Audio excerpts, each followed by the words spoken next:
Alright. And triple center would be better for this. Hi, and welcome to Ningyo Bingo, where you keep on collecting dolls. Lindsay? But you never win the game. Sorry, I felt like I needed a cue. I forgot there isn't a cue. How did I forget there is not a cue? The intro is the cue in this case. My goodness. The intro is the cue. Well, you know what? I blame OBS. I'm blaming OBS. Yeah, no. Welcome to Ningyo Bingo, where you keep on collecting dolls but can never seem to win the OBS. I think OBS got nervous because we have a guest, and so OBS was like, no, I'm not going to work today. Yeah, so I'm Becca, this is Lindsay, and what nomiker shall we held our lovely gentleman this evening? You can call me Sarah if it makes you happy. Well. I don't mind. Well, you have your online pseudonyms, you have your accolades. How do you want to be known in this context of this piddly little podcast with... well, I think we have like 50 followers. It's the plain old Darren then. Plain old Darren works for me. Okay. So dear plain old Darren, we are here because we need some expertise from the old guard. And yeah, because I wasn't really into the dolls in 1999 when this whole thing started. And what I have obtained.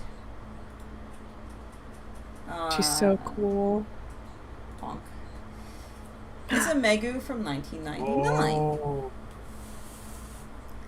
So, she's so cool. Yeah, I'm going to tone down the brightness a little so she's not so stark here. There we go. We can start to see her a little better, and we can start to see how she is yellow versus the white behind her. I did, in fact, find the piece I was looking for the other day. Does she have an apron that goes with it, or is that the underneath? That's the underneath. Yeah, I realized I remember now what you were looking for, and you're like, I couldn't find it. Yeah, no, I am missing one thing that I forgot to bring into the room, which was the box with all the papers. So I'm going to grab that now. Wow. Papers are so interesting. Yeah, they are really, really interesting. But I love them. I will say, just to get us started, before this. Can she sit here? No, because that is a fake table in a way. Oh boy. Yeah, let me not put this wig where the cats will find it interesting. Yes. Wise. So before Dolphy and Super Dolphy, there was the garage kit. And Ashmore, you have more expertise in garage kits than Lindsay and I. Let's see. I think I sure have looked at them, but I've never myself actually worked with them. What is that? so. This is Oops, is that? This is a Nausicaa garage kit from. It says on the side, copyright 1984. Oh my gosh, what a treasure. Like it's from 1984 as well, which I do love. It actually has... Look at her!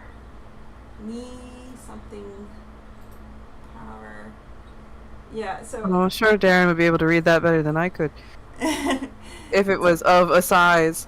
Oh, I don't know if the resolution's quite high enough to make out the kanji on that one. Yeah, no, but it looks like an absolute, like, legit kit, but I think it's... Such a unit!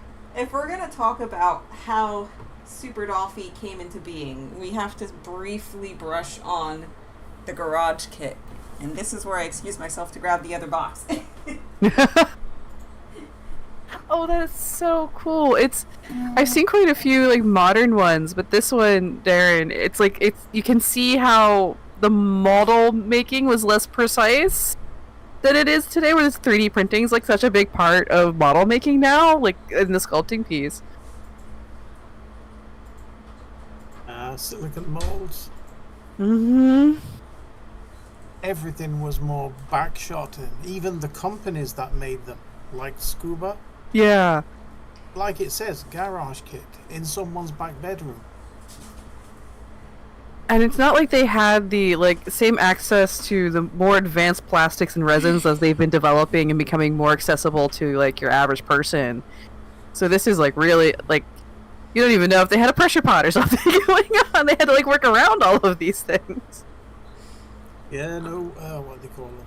Vacuum chambers, no Mhm. nothing. Was Though it in still fairness, in fairness, Japan was relatively late to the garage kit scene. Really? The American and the British wargaming communities Oh. were making Oh, that makes sense. one-off bits and pieces at the start of the 70s. Mm. Mostly it was then buildings and other bits and pieces. By the time I hit microblob 1/300ths and 28mm stuff, 1977, 78, the kit lines for ancillary materials were well developed. And then when you went into something like aircraft or ship models, people were making small run detail kits in the 1960s. So cool. I'm sure that the garage kit scene in Japan was coming up roughly about the same time, but it didn't hit off until mid-70s, perhaps even with the popularity of Gundam. It would make sense that Gundam helped pull it forward because you're basically making a plane with legs in a lot of ways with Gundam. So that it takes a lot of the same aesthetics and skills that people were already into and then just bringing it into a different arrangement. Wasn't planes with legs Macross? That's true. That was Macross. That came later. Actually, It's true. Actually, it's tanks with legs for Gundam. yeah. Maybe it's helicopters with legs. Yeah. One of the chaps that we are involved with here, Mr. Enku, Yeah. still is best friends with a chap called Kao Yokoyama, who is famous for a line of scratch builds and resin cast kits from the late 70s, early 80s called Maschinenkrieger, Oh. or MAK. It's still going today. I was about to say, that MK sounds familiar. Yeah, give me a moment. Going into the archives. My cat is gently inserting himself into Everything. Yeah. Oh, yes, and while Darren's up, just a beautiful collection behind you is such a delight. Oh, cool. Oh, look at that! Look at him! And that looks like something that's kind of intended for like floating, and it has like I love the vibes of colors. something that would like skim over a swamp or something. Actually, is that like designed to look like a submarine that's partially submerged? It's just a hovercraft, but the point is, it is Yeah. the latest iteration of a garage kit line that has been in the works since the 1970s. Oh, that's so... We are so lucky that a lot of the people who found, are kind of like foundational figures in the garage kit hobby are still making things And or it's- involved in making things. And it's And very more interesting. importantly, willing to... Yeah, it's very interesting because like they have made things, they're continuing to make things, and like you see just like how with the beginning of the doll hobby, how pieces were basic, how colors were painted on flat and things like that. Like it started out basic, but then as the individuals who are in the hobbies, their skill set grew, the aesthetic changed just with the ability to have a different skill set. Because this, when you're painting on these dolls, a lot of the on the resin kits, a lot of the detail comes from like the shapes and whatnot. Yes. And so there was like, famously, you would have to paint in the eyes, and you could tell if someone was good or bad on a kit if when they painted the eyes in and it looked like shoddy. That feels like that's still a thing. Eyes are always people talk a lot about eyes and painting them and like getting them spot on. Yeah, and like here with Don't. Tito, like I'm gonna have to paint on their stripes here, so that's gonna be something where I'm like gonna have to figure out if I want it more anime, if I want to feather it into each other to get that fur look. I don't want to jump the gun, but that carries on directly into Super Dolphy within only a year of the first one appearing. Remember that famous Nono modification, which gave rise to, I think it was the Dio and the Ian brands? Yes. Oh. Some crafty guy, some crafty girl just drilled out the eyes and gave her that classic anime look. And of course, Volks nicked it. Well, didn't nick it, but you know. Well, they looked at it and went, "That's amazing. Let's do that. That looks great." So What was that? That was 2000. That was 2000 at one of the. I think it was at Winter Dolpa. Oh. I can't remember the name of the person, but she turned up with this incredible Nono with massive, shoujo style eyes, wonderful glass, glittering things, and Setsuko, Mrs. Volks, descended on her and wouldn't let her go until she'd agreed to let Volks do a version of that. And I think that was Rio, and possibly Ian. Oh. It actually reminds me of the ones that always freaked me out a little bit was Shinshia. The ones with like perfectly circular eyes. Like they literally looked like somebody just put a hole. Like it's a round porthole eye. And then they always like looked very odd, especially since they didn't have, at that point in time, they like weren't really putting anime eyes or anime look eyes into the resin Dolphys because you couldn't cross the streams. Now we're crossing the streams. It's fascinating to think that the fact that we have glass eyes or started out with the idea of putting the glass eyes inside of the resin didn't exist until a very enterprising person did it on their own, and that person's one of the potentially one of the most like well-known face artists that like do like limited editions now. It's such an interesting way to connect those pieces together. Yeah. So once again, here is our box, and as we were going through this box, there was things that didn't make sense to me, and I need someone who was there at the inception of this thing to talk about it. Obviously, Don't rely on me too much. Yeah. I've slept since then, and I've drank since then. Well, yeah. I know you've probably. Well, that's from your auction people. Right. This is not contemporary. This is contemporary. This is not contemporary to the piece. Yes. But you can tell because there's bright colors on the printing. So,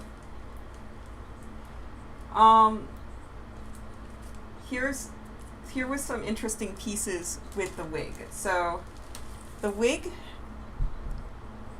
which makes a lot more sense now, does not come with any elastic. Is that what you remember too? So it just sits on, which now makes sense why. The Velcro stripes. Thing with the Velcro, and why, like so many of the ones from this era, you see the yellow discoloring from the glue on the head or the remnants of the glue on the head, because there was really no other way to put it on there. So unless you just some of the first attempts get a little blob of general adhesive into the cap of the wig onto the head, and that's how a lot of the demonstration models were set up, at least at the old Kobe place where I worked. So this is what I was thinking about at the time, is that since this was the beginning of a hobby where most dolls you buy and you keep them as is, you don't customize them. So I don't know if Volks themselves made these wigs, or maybe they bought them from other places that were used to actually gluing them onto dolls. So maybe these were sourced in that way. And then as they realized their clientele liked to change hair and hairstyles out, then they introduced the elastic. But my hypothesis is maybe because this was the start of their hobby and they're used to, the hard line part, the hard resin 2-part pour part, perhaps these wigs were sourced from an existing doll making company that was designed to have them glued on. Volk certainly did not have production facilities for wigs. Right. For a number of years. And even now, some of the wigs are made out of Zorkimura. I don't remember seeing elastic until 2003, 2004. So that probably explains why early ones did not have elastic, hence them designing a way with their official paperwork saying, hey, put some Velcro on it. Like, this is their official paperwork that tells you to do that. So I had sat and thought about it after the initial opening and review of the documents and everything, and that's the conclusion I came to, was they didn't originally make their wigs. They sourced their wigs from people that originally made dolls. Dolls at that time were not made to be modular. They were made to set it and forget it, because it sits there and it looks pretty, especially at the scale of which these wigs were made. It helps date them too. If Volks wasn't really making their the elastic or their own in-house work wasn't until later, it helps us more concretely date it. Not that we really have any doubts about the date of this to that very early release. So that was one fascinating piece that I wanted to ask and talk a little bit about as I thought more about it. The other part, which was very darling, was this comic that they included with it. I love the comic. Which was basically so much. How to have fun with your Super Dolphy. Which is adorable. Like how to have fun with your Super Dolphy. And the little cat. I love how cats have always been, since basically what I assume to be one of the first boxes ever out with a Super Dolphy, cats have been part of their team to explain how to play with their dolls. So that was very fun, but it also speaks to, with this in here, of how to play with your doll, means that this was kind of the first thing, because resin dolls existed. Yoshida style existed. Various other Japanese resin doll artists existed, but those were not something designed for a hobbyist. They were something designed for a collector. You bought it, you might have posed it a little, and then you put it up somewhere. Maybe you repose it a little and you put it up somewhere. But you don't really change it. You don't change it yourself, because that's essentially a one-off art piece. And you're not gonna futz with that. Meanwhile, this one's yeah, go ahead and paint on it. It's yours, have fun. So they were describing that, hey, it's okay to have fun with your Super Dolphy like this. And because they were pioneers in this, they had to include instructions describing to say it was okay. That was my interpretation of it. Did you have a different feeling upon looking at this artwork? That was ordered, I believe, by Mrs. Volks herself, by Setsuko. Aww. Because... So, let's go over the basic story we all know. Enko-san makes a Sculpey and resin doll for his wife. Really? Part of it was Sculpey? What's he called? Some sort of baked clay. Yeah, I suppose I Oven baked suppose it is clay. resin anyway. I The did. point is, Yeah, you've got I'm this sorry. one-off. You've got this one-off doll. It gets seen. It gets brought into production, and although the first four sisters were complete face up the whole business, then you get into the kit. I think it was about 2000 when the first kits went out, unpainted, unstrung. The idea being that they would be almost a counterpart to the garage kit for the wives of garage kit maniacs. That's what Setsuko-san had in her mind. So this notion certainly fits in with the comic. You know, I've never seen one of those before. Mind you, that's quite surprising. I'll try and scan it in. I'm also in the process of I'm in the contact with some place because this did have some water damage, and I don't know what amount of spores and the like are in here, and I want this to last for a long time because of all this original paperwork. They're gonna bring it to super cold, bring it back up, and then I'm hoping to seal it so that these will be preserved forever. That's my goal, which might cost more than the doll to do. We'll see. If it costs less, I will drive the box and the paperwork down to Maryland. The gas is cheaper than the shipping. It's worth doing because you don't see many of those so complete. That's what They even have the ordering form for the what appears to be the additional services. yeah, the additional services that you could order, like the resin. I'm forgetting every doll term I've ever known. The resin line, like the removal and the sueding and the things like that. And because no one was used to filling out these forms before, it even has a section here describing how to fill out the form. Well, that's a very common. That makes me think of taxes. It does, but it's like, I feel it's something you see less nowadays because now you just Google it and they say, this is how you do it. But they don't give you the instructions with the form. It used to be they give you a form and there's like a separate form within the form that shows you the instructions how to fill the form. Mm-hmm. I feel like that's gone a little bit with technology. So yeah, this whole thing is in here, which is quite cool and lovely. Now, they already had some of the glamour shots here.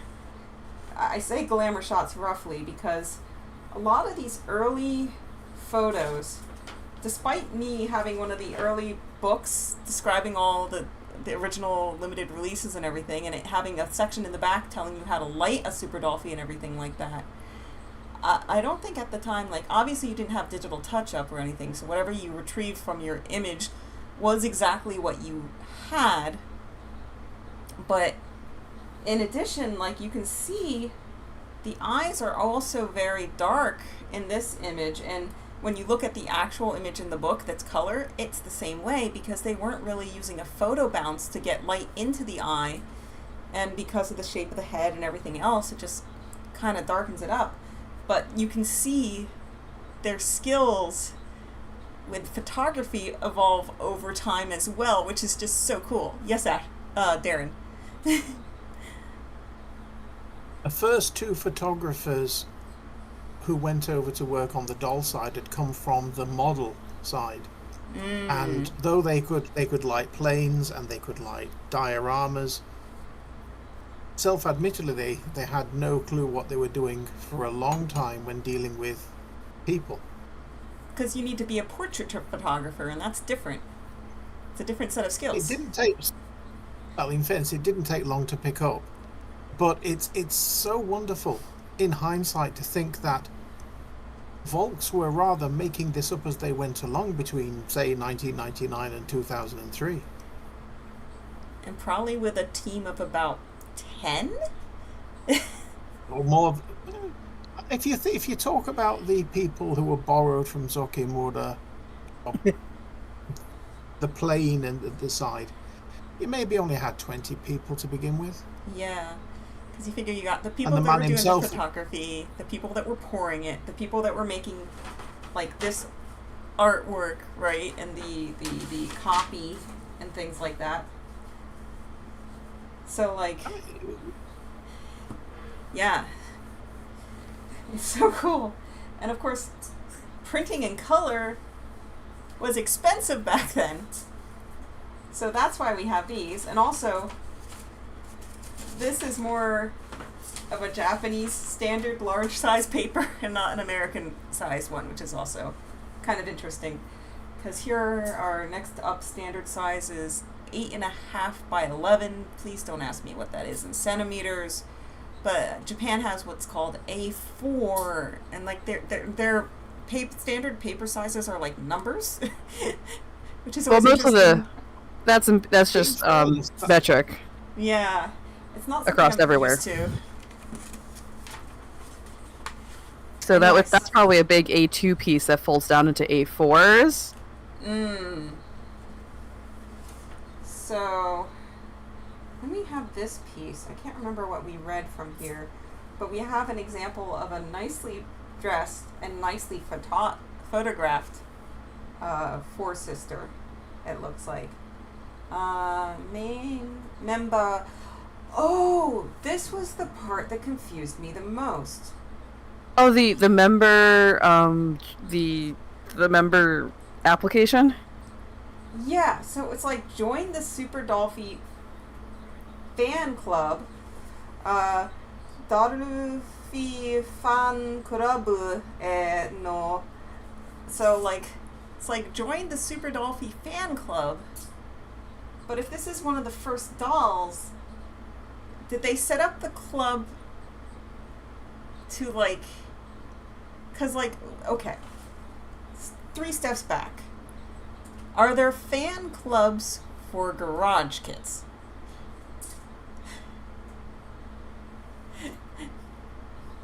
It all depends on when you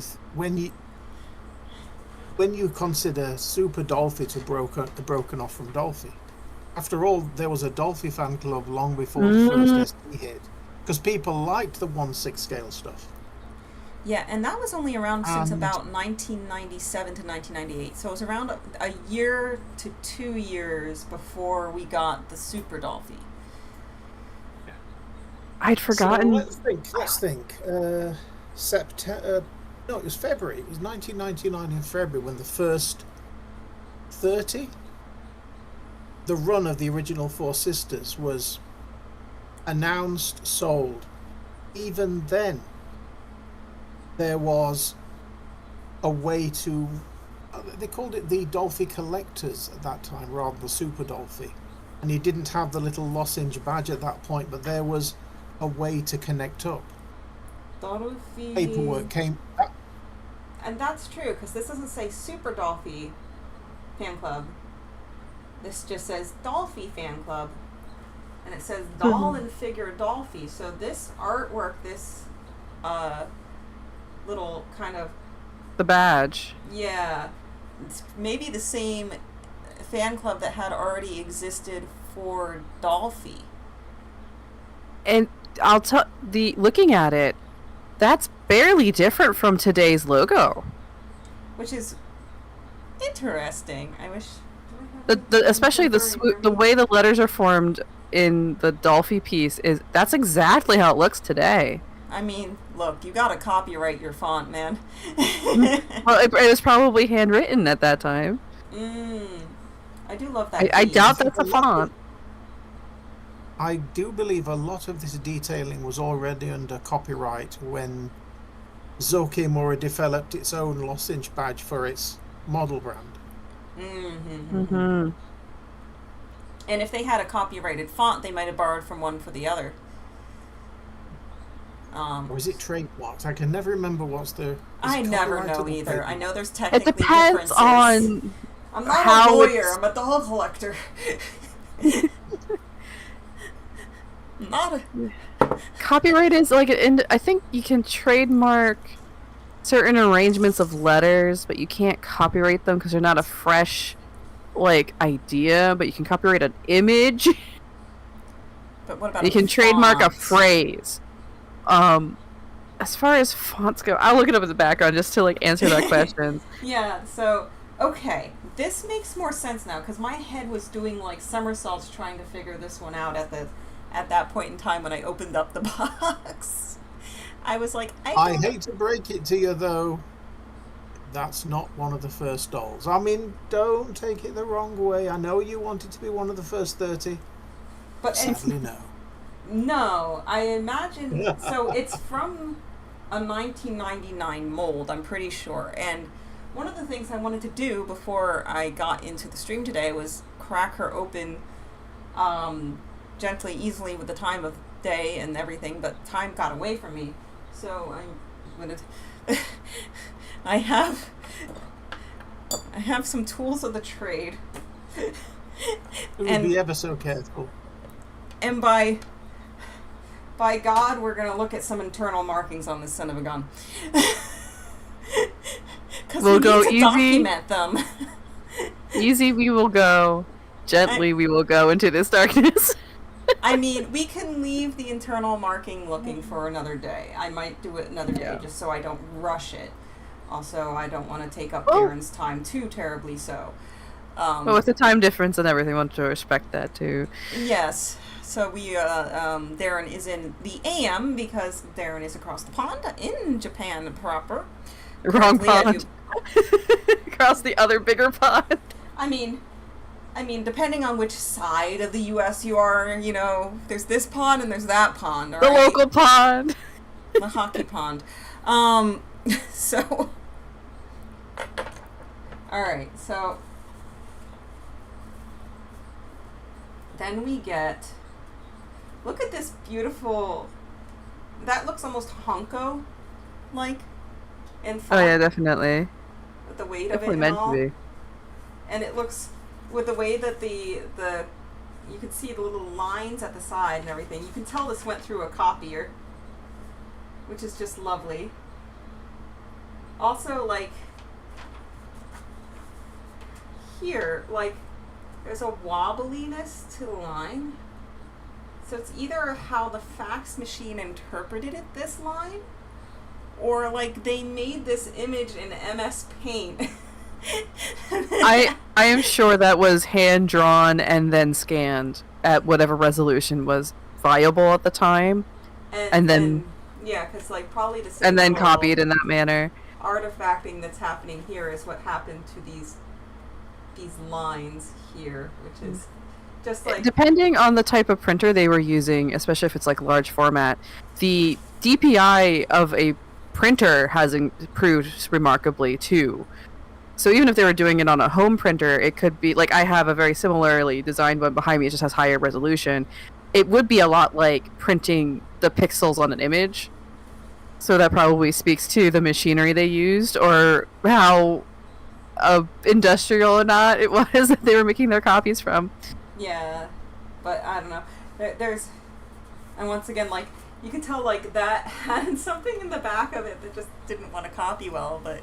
This looks like it was part of the official paperwork that went in with the box, and it just, it came off a copier. It's not, because it's easier to use a copier than to hit print, and then hit print, and then hit print. Well, you wouldn't be doing by printing quite that way, probably.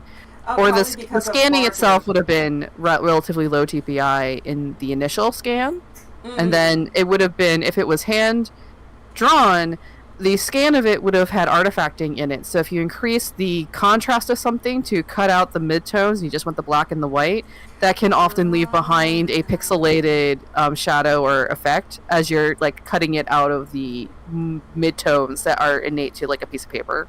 Got it, because you're working. It's almost like trying to remove a green screen in a way, except it's not so smart as modern technology. And if you are able to work in like a Photoshop mode, because I do think such things were available in this time, just like not in the way that we know them now, because they've had 20 years to develop them. You would have been able to like up contrast, but the resolution would have been low, and then that would have then translated into the printing. So piece. That's really cool. It also reminds me of one thing I realized is I misplaced my Honko from 2008 till now, but I realized because I have a 3D printer, I can take one of my documents that I still own that I stamped, scan that in, take that image, sculpt that, make the negative, and then print my own Honko to replace it. And I have a Honko again. Huzzah! That's very complicated, I'm sure.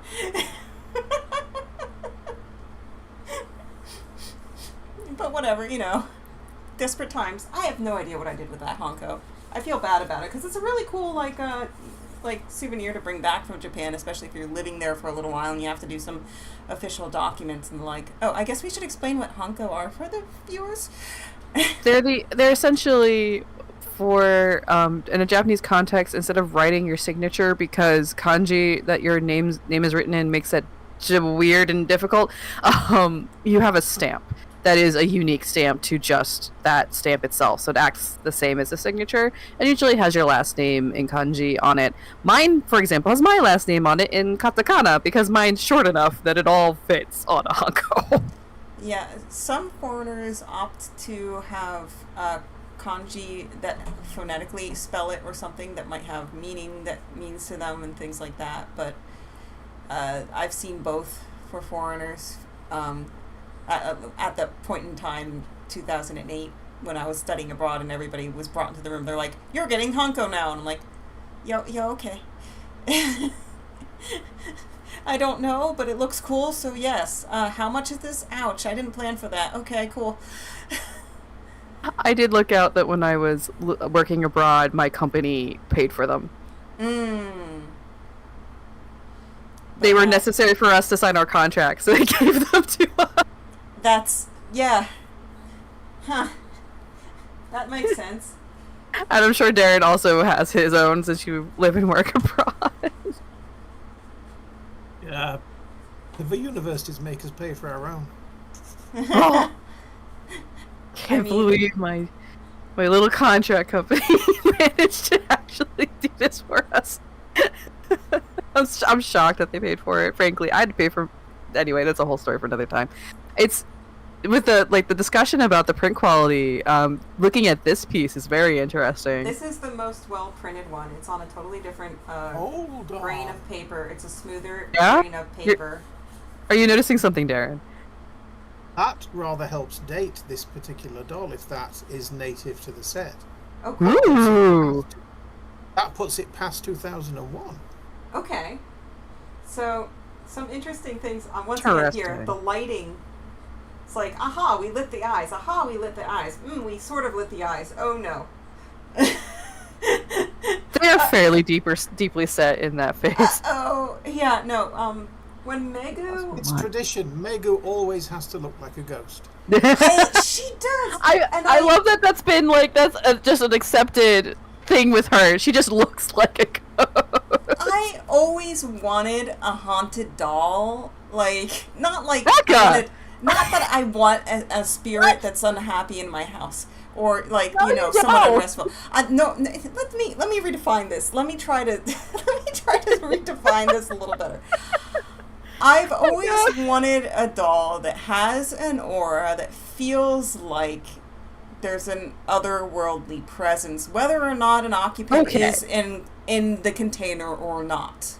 I'll take that. I'll let you have that. Because there's this wonderful, there's this whole subculture with eBay and things like that and stuff about people selling haunted dolls, and I find it a lot of the dolls that they do, some of them are just silly plasticky ones, but I like the ones that when you look at them, you feel like this object has existed with humans for X amount of generations, and if their eyes could actually see and absorb the world around them, they would have developed feelings and opinions of this world, and perhaps even preferences or cares. And just the feeling of an object having a weight and place in time, it I don't know. I've always wanted a doll that really, you looked at it and you're like, yeah, if there's somebody there, they have an opinion. Yes, Darren. I'd say that was intentional. Go back to not the original release, but the limited versions. With if you get out your Dolphy Bible and have a look at the page for Megu, wearing the Arashaft kimono. Yeah. The first time I saw that in the shop, I realized her eyes had these enormous pupils compared to the others. Really? And the wig was so precise and expensive. I'm gonna grab that book. And I can hear you guys. I am more than convinced that this was intentional on the part of the designers to make her look like a traditional doll, a traditional Japanese style doll. What's the name of them? Are you talking about Kokeshi? No. But the other, not that they're the wooden ones. But I know what you're talking about. I'm also forgetting their name. You can still buy them today. The kneeling dolls. The kneeling dolls. Like the vintage ones. Oh goodness. Ichimatsu. Ah.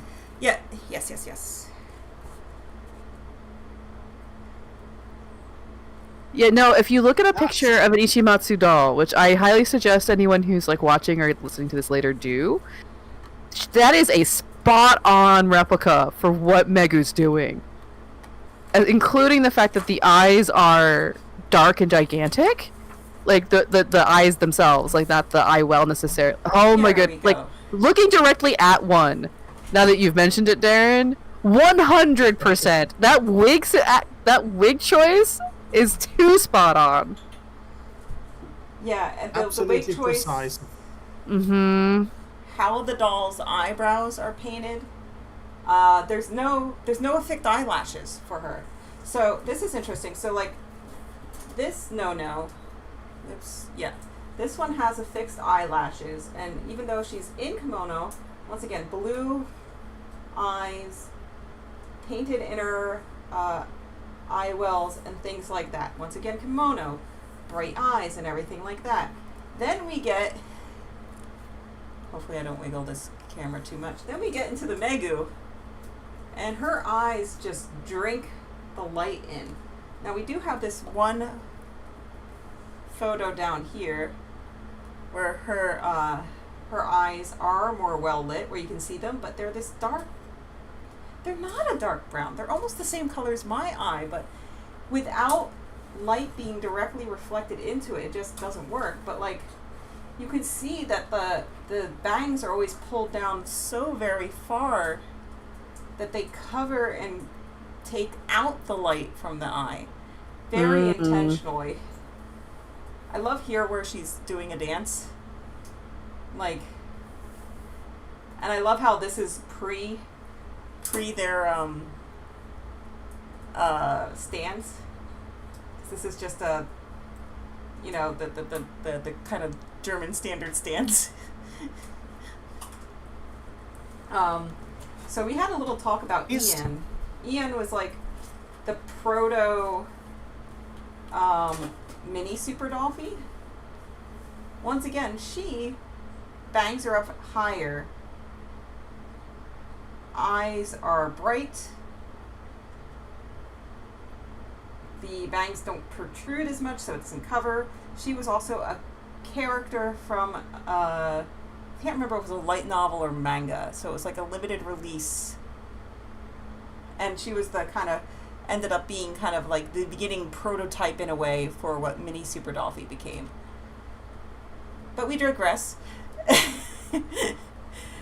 But yeah, no, I keep looking at my husband and saying, I love my haunted doll.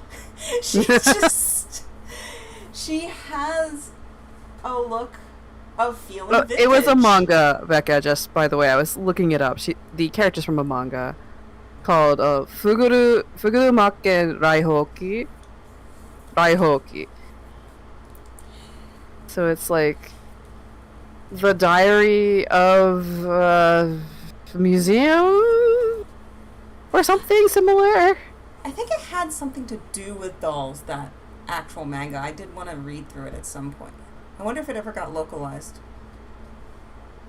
Not that I know of. I don't think so.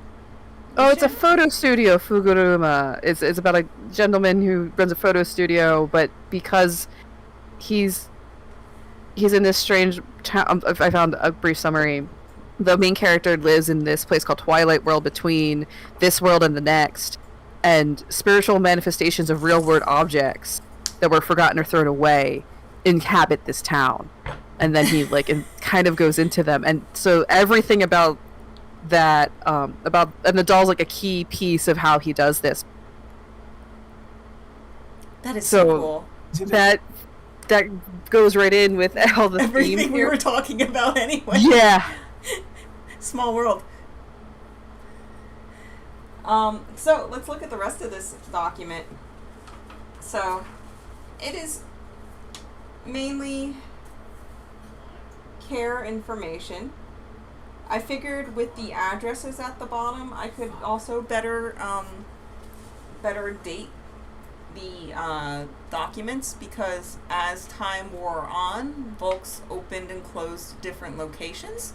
So if one of these documents was from the location that opened in, let's say, 2001, then I can definitely pinpoint it to 2001. I'm assuming all of this is original with the doll, the way it was packaged, because everything kind of looks like it was. Second. You've got the VS logo on the bottom right. That's quite a late change. Okay. Ooh, good to know. And then this is the Super Dolphy logo, as opposed to the earlier things that just had the Dolphy logo. So it's a bit of a mix of the old and the new. Super Dolphy logo. That particular logo I don't remember before 2002. And the VS logo. Ooh. It's weird because right around 2001 to 2002 is when the head caps started to get the head plates. And I have some images, if OBS behaves. We'll leave that for a little bit.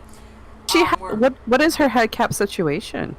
Okay, that is my last of my paperwork that we have reviewed. So So it sounds like we're looking at 2002 or later from the documents that Darren remembers the various the logo shifts from. Yes, and once again, there's also a question mark of, is everything in here contemporaneous to the ball? Yeah, that is making a presumption. But either way, I'm very happy to have all of these documents contained within. I mean, at least we can say with certainty that it's the first mold. When Yes. Megu had a revision, that was what, 2005? Yes.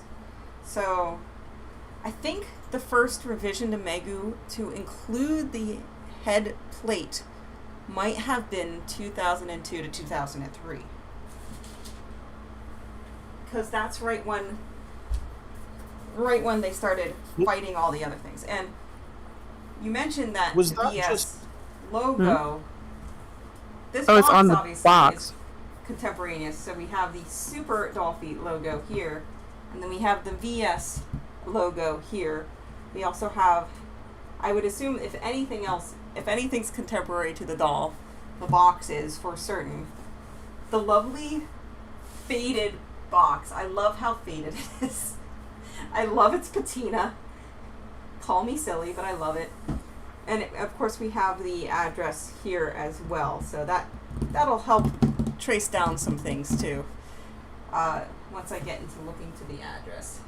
So if her face was revised in roughly 2005, and other things indicate at least 2002 and later, that actually narrows down the span of time significantly, which is kind of nice. If that's how we're going by it. It's always hard to see, and you never see it in the photos, but she has little teeth. She has little teeth. Who knew? They're so... So, sorry, girly. This is the contemporary way to keep your dolls. hair on. Now that silicone is cheaper and more easily available for companies to work with.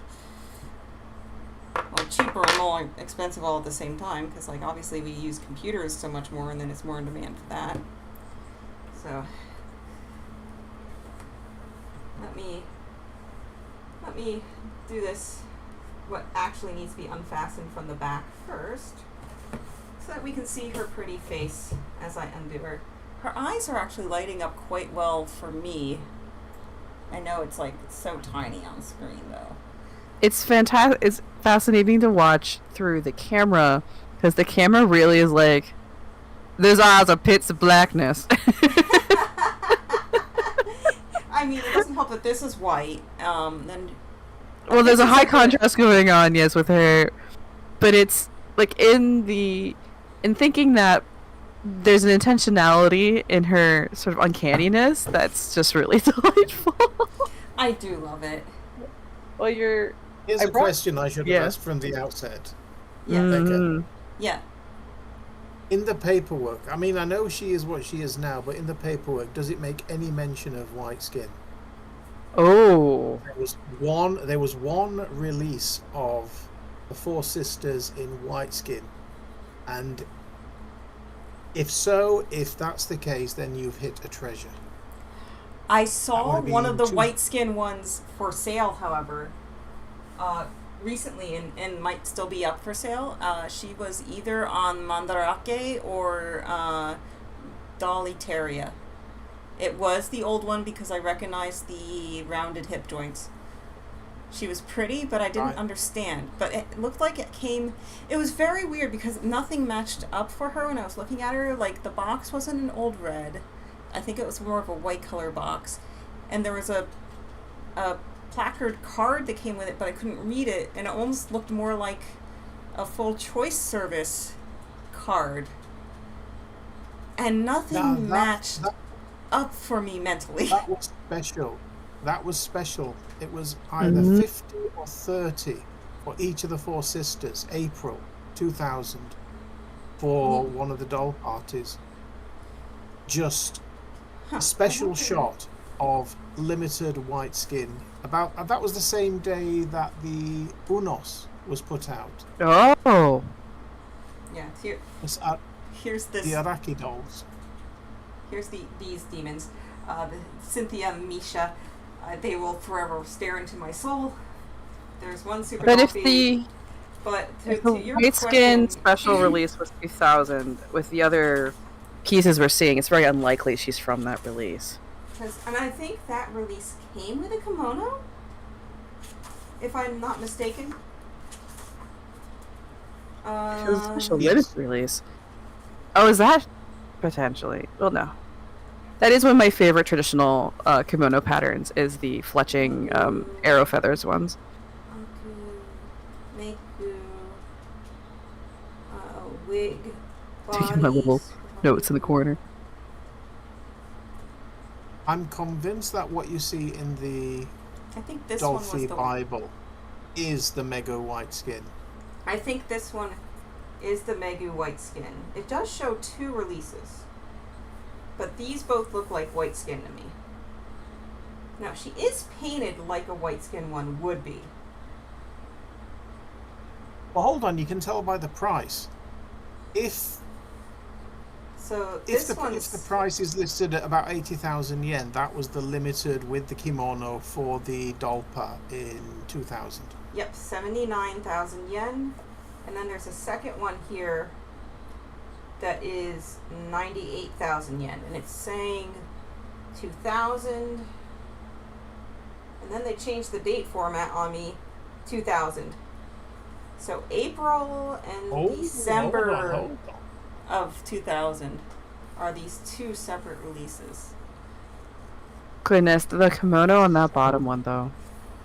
So April would have been the limited in white skin, and December that would have been the more expensive one. Yeah, that one's really cool. I mean, looking at her kimono, that makes sense. This is for all of you following along with your books at home. This is page 149 of your Super Dolphy Bible. Make sure that you had the books for the class before the class started. No, you can't borrow your neighbors. You need your own so you can do your homework. And no, it's not online. No, it's not online. I wish... It's hard to do things like that and not just have things infinitely. I wish they would take some of these older books that are out of print and create, like, a digital book for people to purchase. Oh, like a PDF. Yeah. I would just read this to go to sleep. Absolutely. Now, where's the Megu page? Because they had a page that kind of shows the Four Sisters as the original release Four Sisters. You just had it, too. Well, here's the contemporary, to this book, contemporary version of Megu. You can see she changed in disposition, is a little less honky. Little less, I'm here to make demands. A little more, Yes, and I'm this just is- here to say and hi. this one, okay, this is Notch Ni Megu. So Notch Ni Megu is 2003, but there was a revision in between where they added the head caps in to try and fight the recasters. Where is... I swear they had some pictures in here that were the older ones.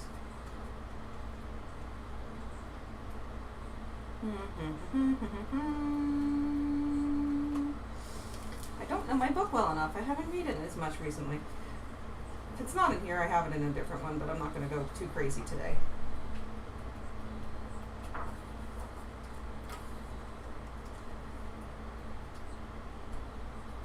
All the angels. It's a very fun book. I love looking at all the limited outfits and kimono in these books. I am probably going to buy at least 2 or 3 doll kimono in Japan. they're Including beautiful. guy ones. It's so hard to find guy ones in the States that are decent. It's I find that it is hard to find like fabric in a weight and a pattern size that works well at scale here, but it's much easier to find things in that smaller scale abroad. Hold on. Can you get me back to that Megu page and zoom me in on the text? Because that will tell us whether it's white skin or not. Yeah, I was trying to read it and I was not having luck here. And I'm just... Mono page. 100 and something, you said. Yeah. Yeah, that one there, 49. Becca. Thank you for following along. So it says... Right, yep, that's white skin. First line of text, it says white skin. Oh, that's Shiro, the box with the bonk on the little line Yeah. on the top. Yeah.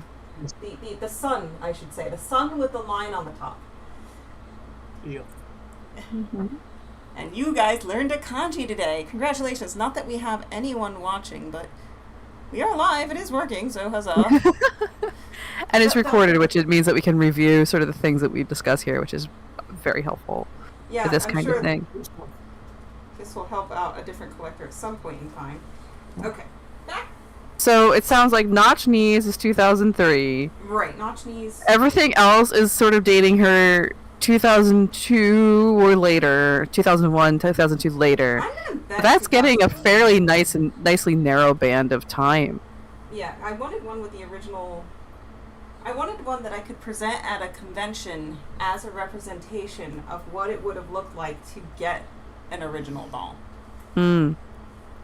Well, between 99 and the time she was completely revised with all the Four Sisters, they'd be much the same. And if it's any consolation, it rather doesn't matter how late they come, because the runs for each of the sisters were so low. Mm-hmm. The first batch was 30. Every subsequent batch was no more than 50. Wow. Why So even this one, no matter what time period she's from, she's one of 50 in her run or 30 in her run potentially. And probably no more than 500 Megus in total by this time. You could have walked into a Volk shop, even a peripheral sort of model shop like well, my place in Kobe, which wasn't really strictly speaking a vault shop, and you'd have a dozen dolls, all at 70, 60, 80,000 yen, and you'd think this was a big deal, but we wouldn't sell more than one or two dolls, every week, and that was during the busy seasons. This was niche of a niche of a niche. The ravenous demand that we see now in the limited releases just wasn't there. The hobby, like as you are framing it, was a tiny corner inside of another tiny corner inside of another tiny corner at prices that, like, 70,000 to 80,000 yen is still around 700 to 800 USD at the at that time period, I think, in terms of like exchange rates. It's always roughly around 100 is kind of where it would bounce around, and that's a lot of money for a display hobby piece, depending on what other hobbies are like, what your income looked like. So the fact that like they were slow movers makes a lot of sense in that context, where the image of like me in Tokyo at the summer Dalpa, where I'm in a line where my number pool is like 800 something for the line to get into the possibility to achieve the oh my goodness, I'm forgetting her name. She's right next to me. I brought her downstairs. Amy Ayase. Yeah, the Amy Ayase was like just a wall of people. Okay, so and the production has scaled up as well. Yeah. 2019, when I was queuing for Oscar and Maddie, sorry, Oscar, it was Maddie later. Yeah. Oscar and Andre, I should say. Oh, Oscar was such a good release. I pulled a rotten number, and I'm thinking, okay, I'm gonna have to go to Yahoo, but I stood in the line anyway, and 400 and odd group, whatever. Yeah. And there were still loads left. Oh yeah, I think driving it. They've only just. This is not Super Dolphy, it's Dolphy Dream, but the Akiba shop has only recently sold out of the Saber, which went on sale in 2019. They've really scaled up production. However, what I was going to go at is, I'm sure there were elements that the company were recognizing the fear of missing out. You go back to April 2000, when the Gento Araki dolls were brought up to the Dolpa there. They went like that. There was a fight breaking out on the floor as to what's going on. And they did the same thing. Oh, what was it? When Licht and Leona were released. Oh, the boy. That was the first boy. Yep. Oh yeah, the fact that a boy was. Everybody was hyped to have a guy for their girl. Everybody wanted Ken for their Barbie. Well, I wouldn't say it was necessarily that. Did you realize they didn't think they'd sell more than 50, so they made 50? Oh no! And then they made another 50, and then they made another 50, and they didn't make any more until we actually got a permanent doll, a boy. So Licht is perhaps one of the most sought after. That makes a lot of sense. Batch 1 Licht, I've never seen ever. I didn't get to that doll, but What is your favorite Guy release? Doll released as Guy, standard model or non-standard model that was like intended to be a Guy, not like, I'll say, not a character, so not one of the historical figures, but it can Genji's a really fun one. I know. Not one of the anime characters. Not one of the anime characters. I can go first. It's F38 for me. 38 is good, and F38 OG.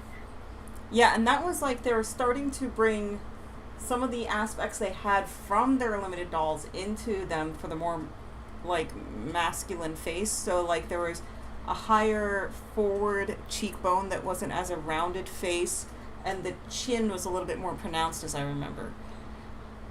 Mine was Kanata. There was something about, like, it just had this nice kind of, like, it was a little past the early, like, Mark and all that. I think it was the next round of standard models after Mark was just continued. And I just really liked it. He had purple hair for default. I love that. Can't hurt to have purple hair. Definitely helps at any given point in time to give a doll purple hair and to make me like them. And yeah, it looked like all of the things that they had learned about sculpting, instead of applying it to a young girl or a pretty woman or something, they applied it to a young man, and it had a little bit of an anime vibe, and I liked it. Yeah.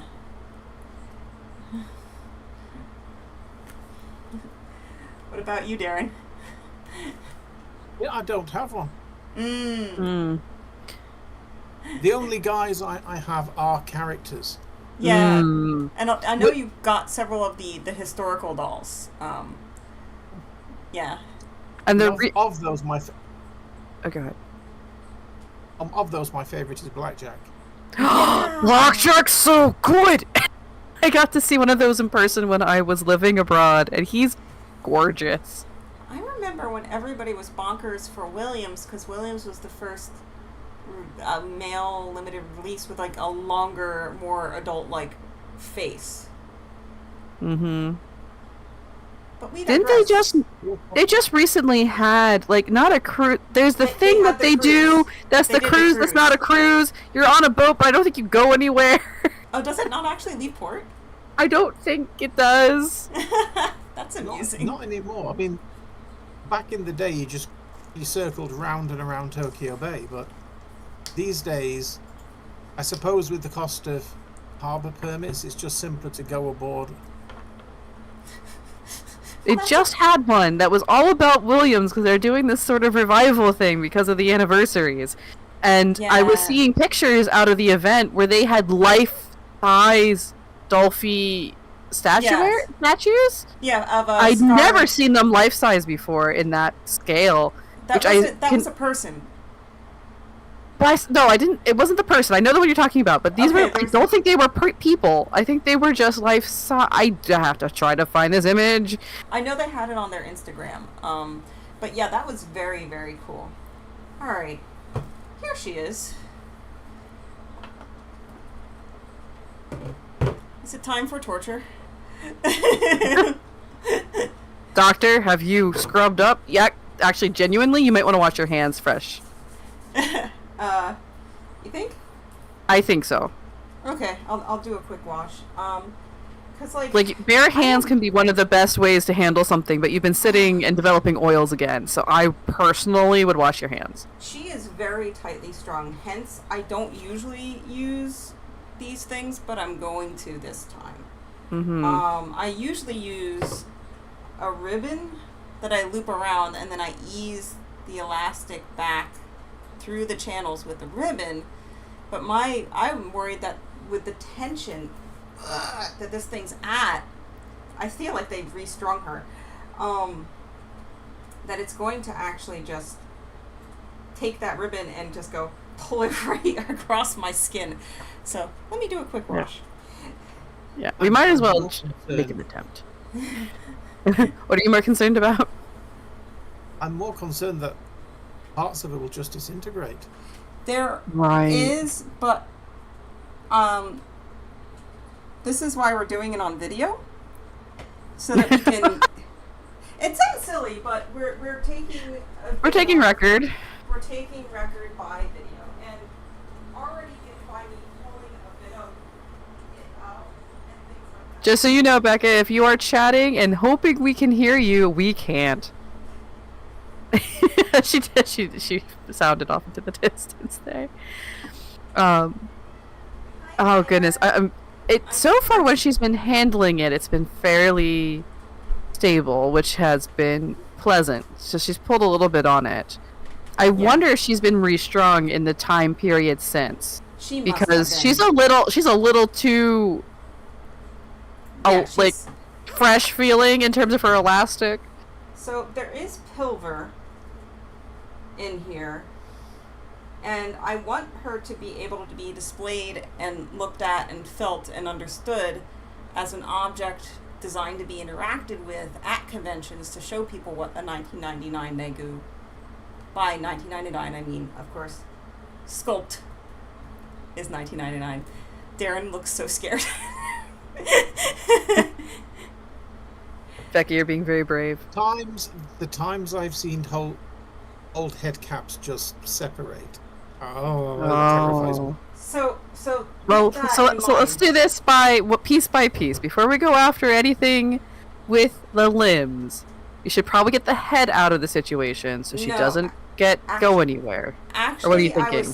I was thinking about this. There is 2 elastics, which is why her head is very hard to remove. I Right see. So now, you want to loosen them up in the bottom? I actually want to loosen one of the legs first, so that there is only one elastic going to the head then. Why did I think she has a turnkey neck piece? She does not. That is That is not how A- they're put together. What is wrong with me? A, wrong company. B, that wasn't around until like 2006? Well, it's not necessarily the wrong company. Like, I brought down the doll that I bought from Ashmore. To kind of show they're being taken well care of. They're off to the left, and I also have Amy with me. And like who's currently dressed in her own way as you are working through So that. like, But, again, like, here Here she the is. She's system. a little bit blurred. sorry, Yes. yes, you go first. No, it's just because you can twist. You can twist. Even she's a Oh, little I see older. I see what You you can mean. twist So, the so thing not and the- move it. But I not the- forgot that if it's really tight, not- then you can't get in there. not the feeble key, the pulling up and just turning to let it loose key. Yes. this Yes, would go. this Okay, one. So here's the fun part. I don't know why I thought that would work for her. The early dolls do not have hooks that go onto the elastic. And this is rather thick elastic. It is string that is looped through. I see discoloration on the string, so the doll may or may not have internal water damage. The pin going through looks intact quite well, so let me try and do this as quickly as possible. If you want to focus, me and Darren can certainly feel it. There's some Yeah, Darren crossing his fingers, wait, which is very, very legitimate. I need my omamori. There we are. By the power of Dia and Beto, we should be fine. Wait, are you sure? Oh, it's Beto. Beto's fine. I thought for some reason you thought said Bennett. I'm like, no! Not Bennett. Anything but Bennett! I don't want to rush you, Becca, but you do realise Omamori have expiration dates. They last Yeah. for a year. Oh, okay. You have to get new ones. Because if you don't replace them, they turn into bad luck tokens. Well, Beto can hang out over there then. Did you just throw her? No. That's why you burn things on New Year's, Becca! Look, they're fan art ones, okay? No, But- those are different. Those are a little different. But Anyway, get back. Stop delaying. it's scary. Okay. You're I just wanna nervous. Let's go. I believe in you. She's been Well- fairly sturdy so far in your like small explorations. So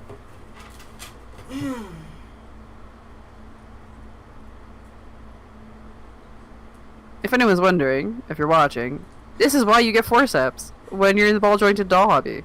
How on earth do you unhook this around the foot? I How- think it's called you go the other way. They do they legit do this and then they tie it at that point? Or do they My really thought- just do it all? Or does- Oh, go ahead, Darren. As You you can say, innovate. early dolls should be tied on.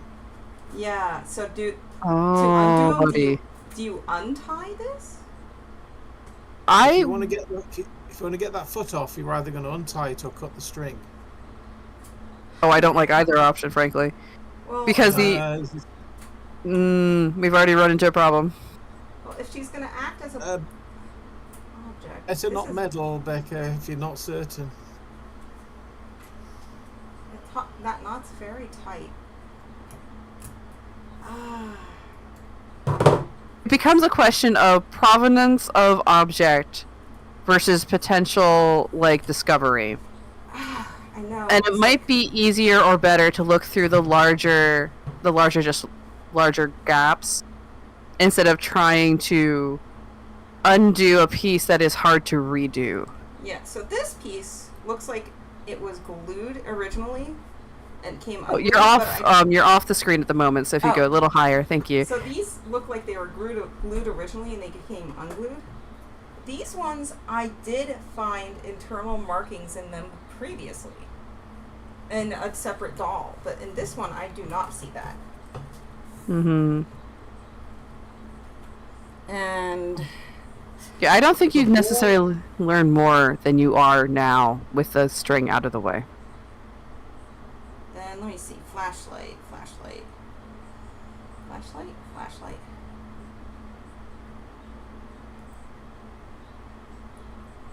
Don't see any internal markings on her whatsoever for the body itself. Let me see what else I can see here. These were glued. Her wrist was glued. So these are points of weakness that are known. Glued as in a repair, or glued as in part of her of gluing her in place for display potentially? This was a repair. These, I think, are intended to be glued because they're not intended to be a pivot point like that. Oh. But they became part of the unglued over manufacturing time. process. Yeah. So, and there's some chipping there from it shifting around. Let's see what we can see. See, this pilver is shifting around and stuff. I would like to eventually redo it, but it's doing a great job right now as is. There is no internal markings on the... And there's no mold or anything that you're seeing inside there either, because that's where it would be hiding. So I'm not seeing... I see some black discoloration. The pilver is delightfully, gradated in thickness as it gets towards the edge, which is Oh, so someone shaved that. Yeah, I want to learn how to do that because a lot of my dolls could benefit from that skill. But I don't need to be a leather worker too, right? I can't tell you don't.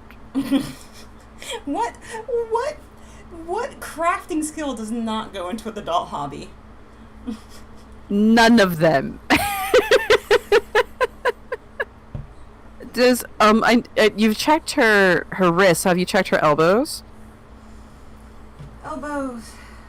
So this was one failure where the glue of the pilver actually came away. I can't remember if I did that or she came like that. But I do not see.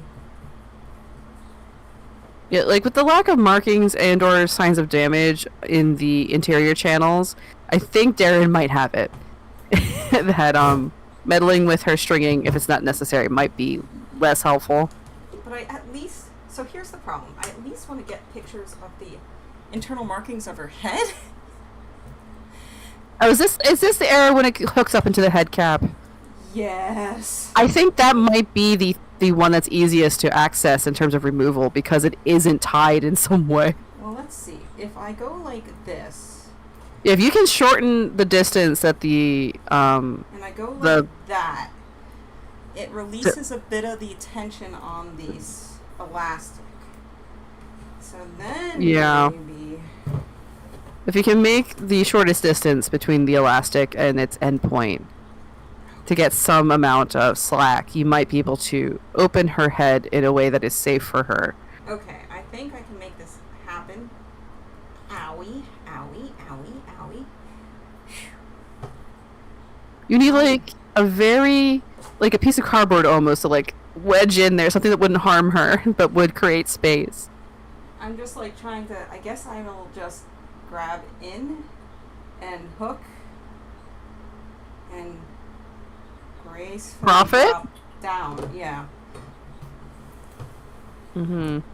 Here we go. Here we go. Well, you've got a grip on her, which is good. Yeah, there's the hook. You got this, Becca. Sacrifice your thumb. Maybe I can get just one of the two elastics Mm-hmm.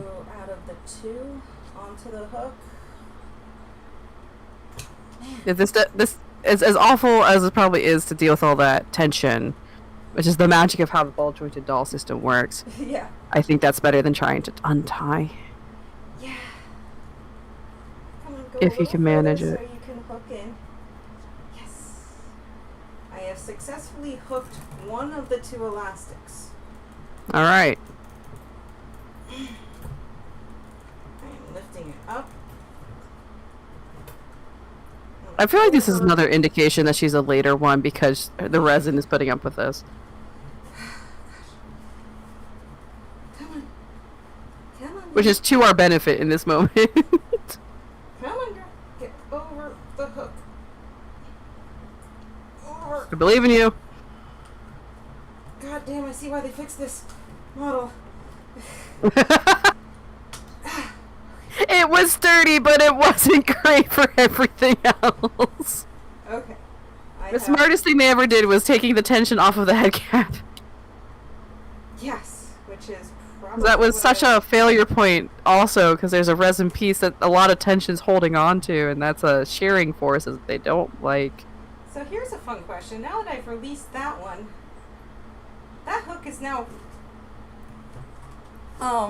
called for. So now what do I use for the other one? Could you get the forceps in there in some way to hold on to the other one? I'll figure this out.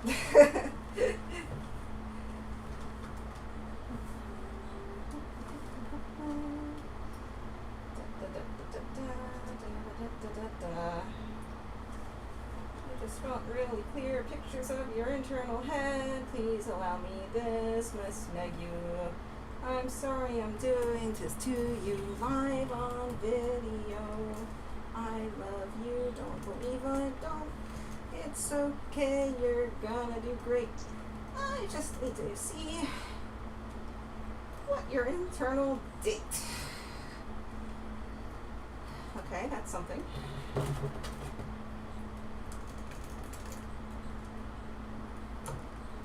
The camera, if you can put her up a little bit more north.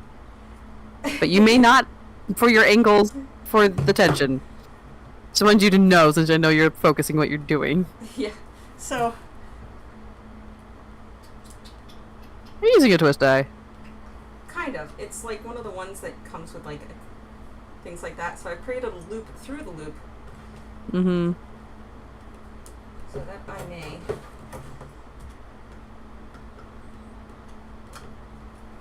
I see. Honey, Shame on you, Becca, for not having more than one hemostat. look. Can I use your hands, honey? Oh, you're in a I'm in cutscene. a cutscene, sorry. Cutscene o'clock. It's important. Cutscenes are important.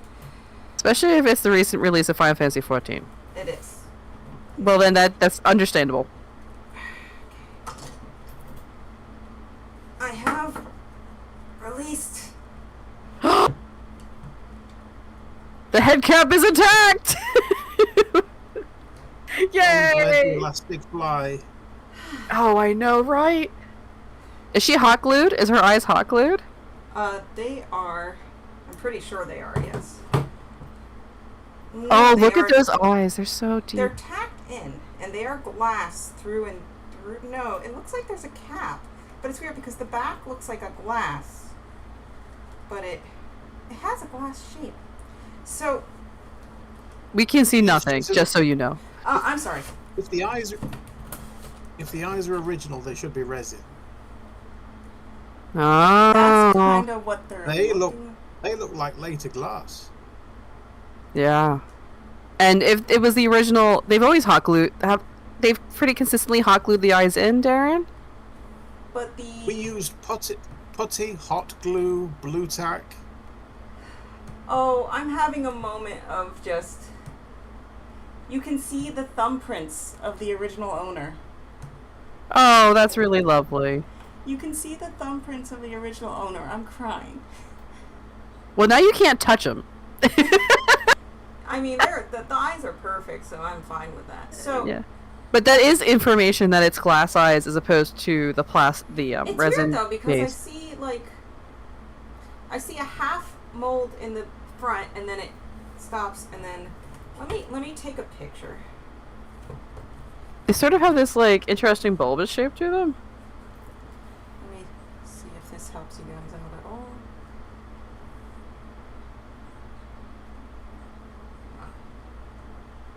So the inside is less smooth all around. There's a gouge towards the front, which I'm... Let's be real, we know what that came from. That came from trying to string this through that damn head part. Mm-hmm.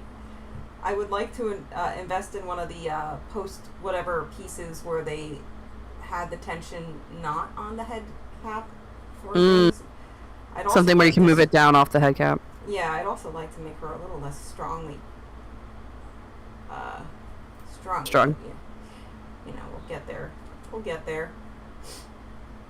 So there is no internal markings really whatsoever on the head cap.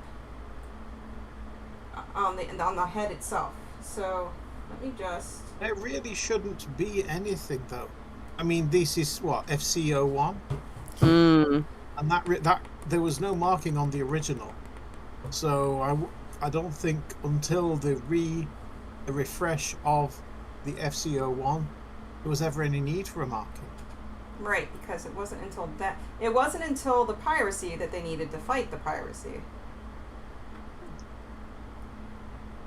I mean, every single sister had the same head, right up to the point they started issuing certain, you know,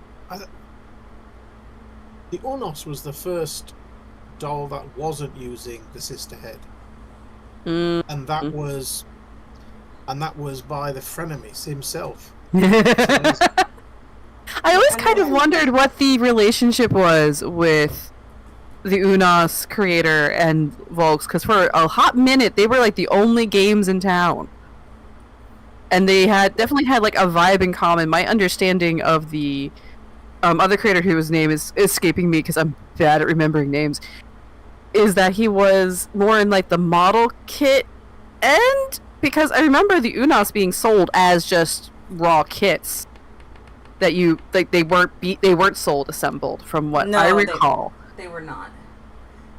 Gento Araki. Oh yeah, Araki.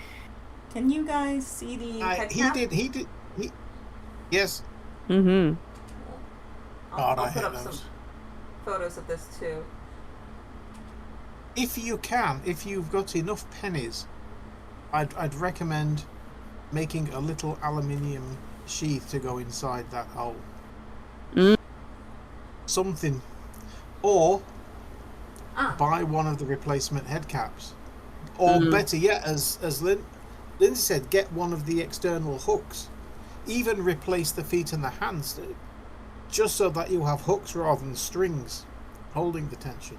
Yeah, what I want to do is they had a post-market piece that sat down in the neck, and provided I can get it in there without interfering with the eyes, that's what I want to do. And then usually they just hooked this to the hook with a rubber band. So now, Unpopular opinion? Ooh, I love them. I'd be tempted to take the eyes out if they're not the original acrylic. I If you can't can be tell. certain they're not the original. They look like the original. If you've got a bit of metal, just tap the back. You can easily tell by the sound it makes whether it's glass or whether it's acrylic. That's a good point. Thonk, thonk, thonk, thonk. Acrylic. Oh. Oh, there you go. Leave them. Yeah, don't touch them. Not the. Thonk, thonk, thonk, thonk. And it also, like, to the touch, like, glass should be cold until... It felt cold, but I'm just toasty. Yeah. And now that Now I'm we just- feeling edge, because I see like this little seam towards the front. I'm gonna get some photos here, so pardon me as I blast your eyes.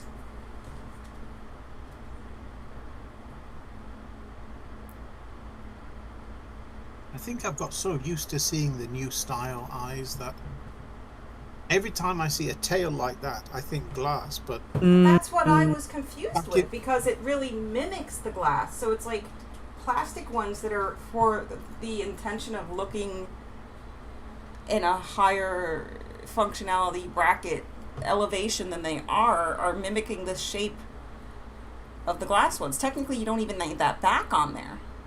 I mean, it limits the amount of light that can pass through, but that shouldn't matter much with your head cap on. Just been how they were able to source it at the time.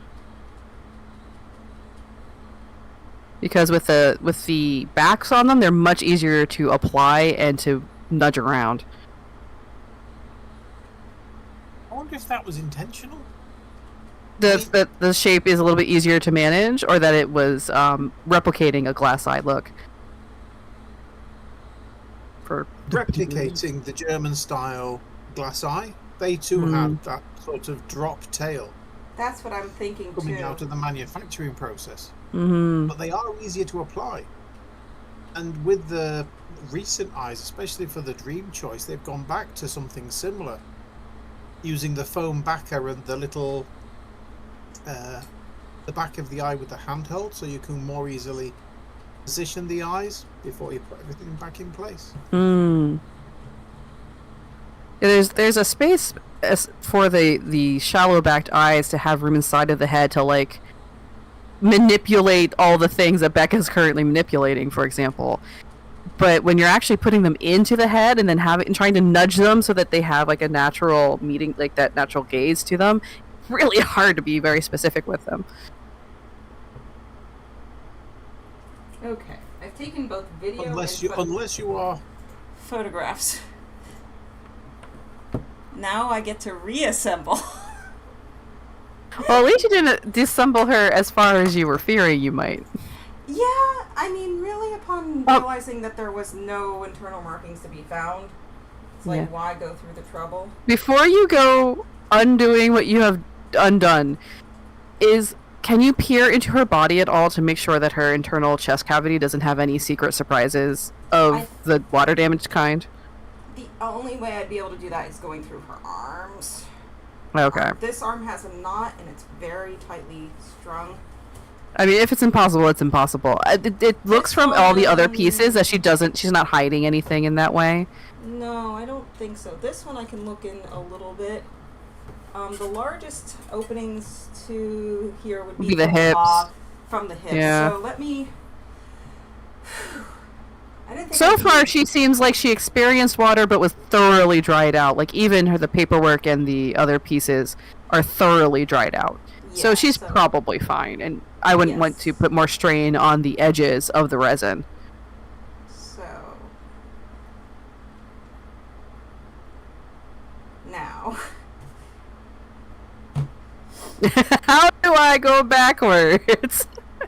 Are you able? let me grab my usual kit. One moment. Yeah. I need my Yes, Darren. tools. Yes. Oh, she's gone. No, she's still here. We I'm got here. her, just in time. I'll wait till you come back then. Okay. All right.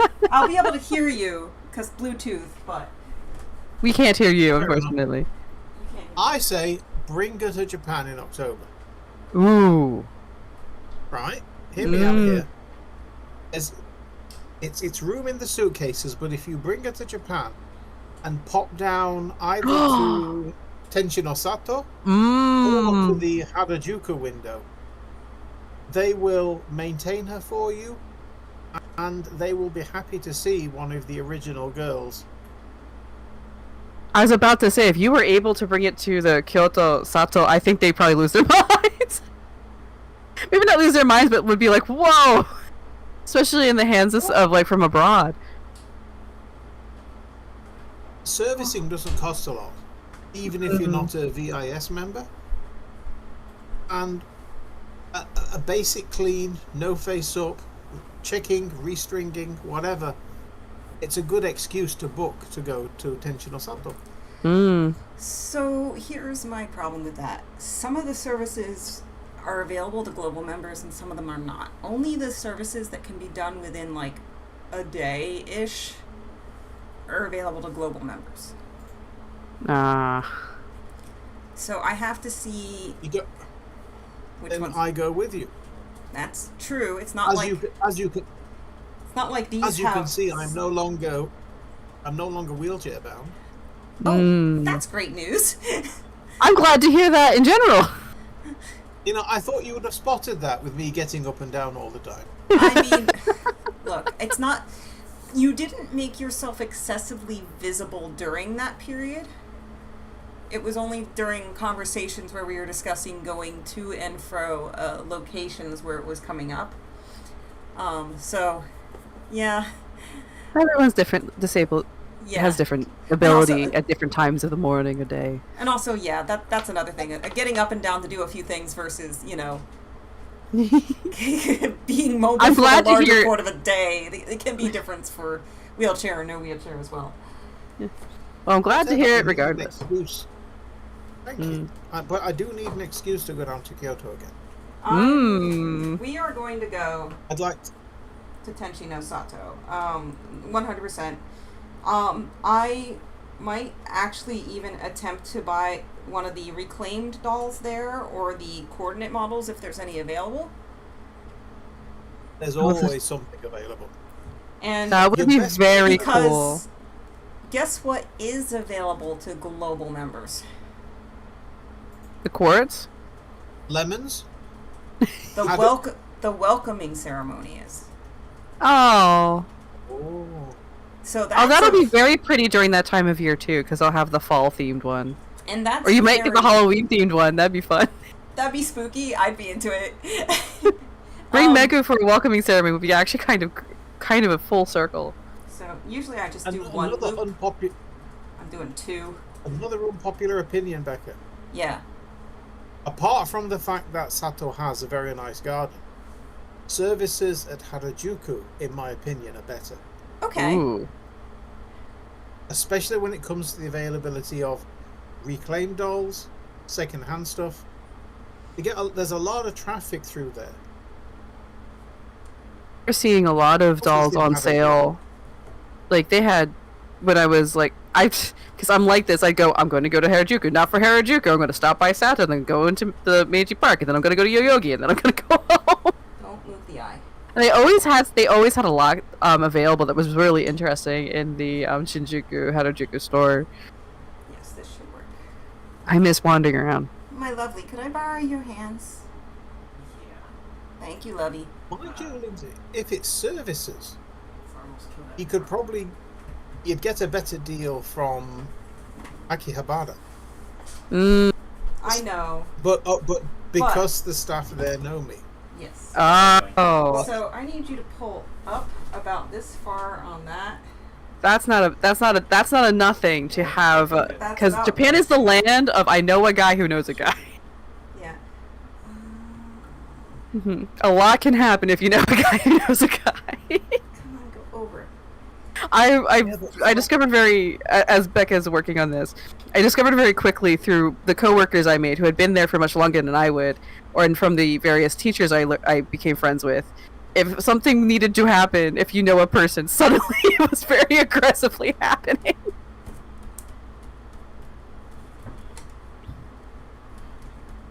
Undo the hook. Come back out. Mind you, when it comes to this, vaults have been, I don't want to say very, not backwards in coming forward, but heavily resistant. That's part one. Becca will tell you. Alright, now. When I moved pull up to again. Akita Yes. More? and had More. enough to get Oh, my okay. first Actually, real hold up. I need to undo this post- part. Sure.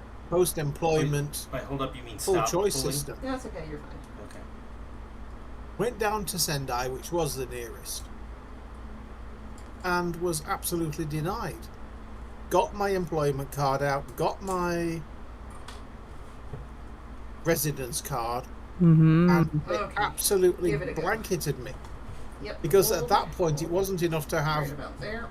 residence in Japan. You had to be Japanese according to her interpretation of the paperwork.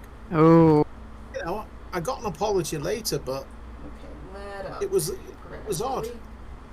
Yeah, it's interesting that in Sendai they were so strict. Thank you. I would almost expect that more in the more highly trafficked stores, where they would be interacting more with like a foreigners trying to figure out how to make it work, but even though it doesn't quite work if you're not residential to receive them in the right time span. Sendai, please. Ironically, I think it was the reverse, because the people there tended not to deal with anyone that didn't fall out of the normal demographic. Mm-hmm. They defaulted to the handbook as to what was to, and it clearly said, you know, you must be a Japanese resident, and to her mind that meant you had to be Japanese. Really Emphasis on the Japanese part, not the resident piece. So, in fact, I think Becca went down with me to do the FCS, or at least to pick her up. No. Yeah. Because I did a little mini. It might have been the pickup portion. Okay, your dang head cap now has to go back on in the So- right position. They were actually nice enough to give me the rail fare as well, because it wasn't exactly cheap down from Akita to Sendai. Mm. But Mrs. Shigeta, who passed the information through, I think, Becky, you remember exactly how much that girl was, you know, heading the floor. The poor thing didn't know where to look. She got an incredible chewing out. Well, I bet she remember- did. Okay, what I remember of that trip, I didn't have a lot of that background.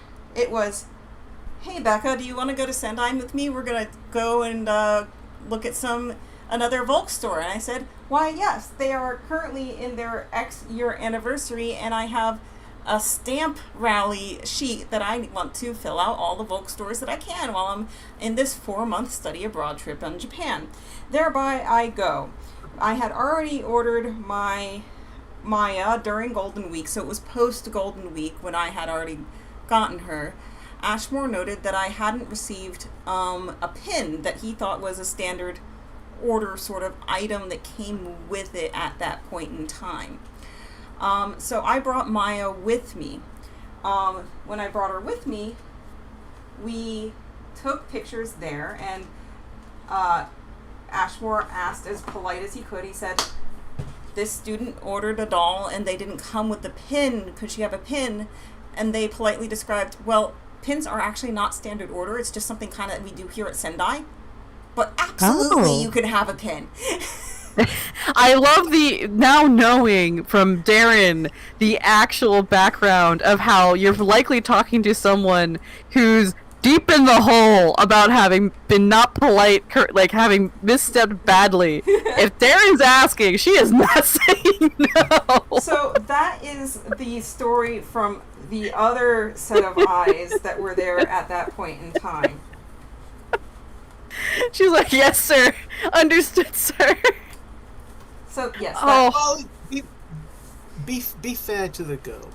the She's poor in a thing. model shop that occasionally know. sells a couple of dolls. yeah, not to mention. No, that's definitely like, that is a woman who Yeah. went into a situation she was not prepared for and got a very stern talking to by the the wife of the owner of the company. That's all. I couldn't imagine being her in that moment.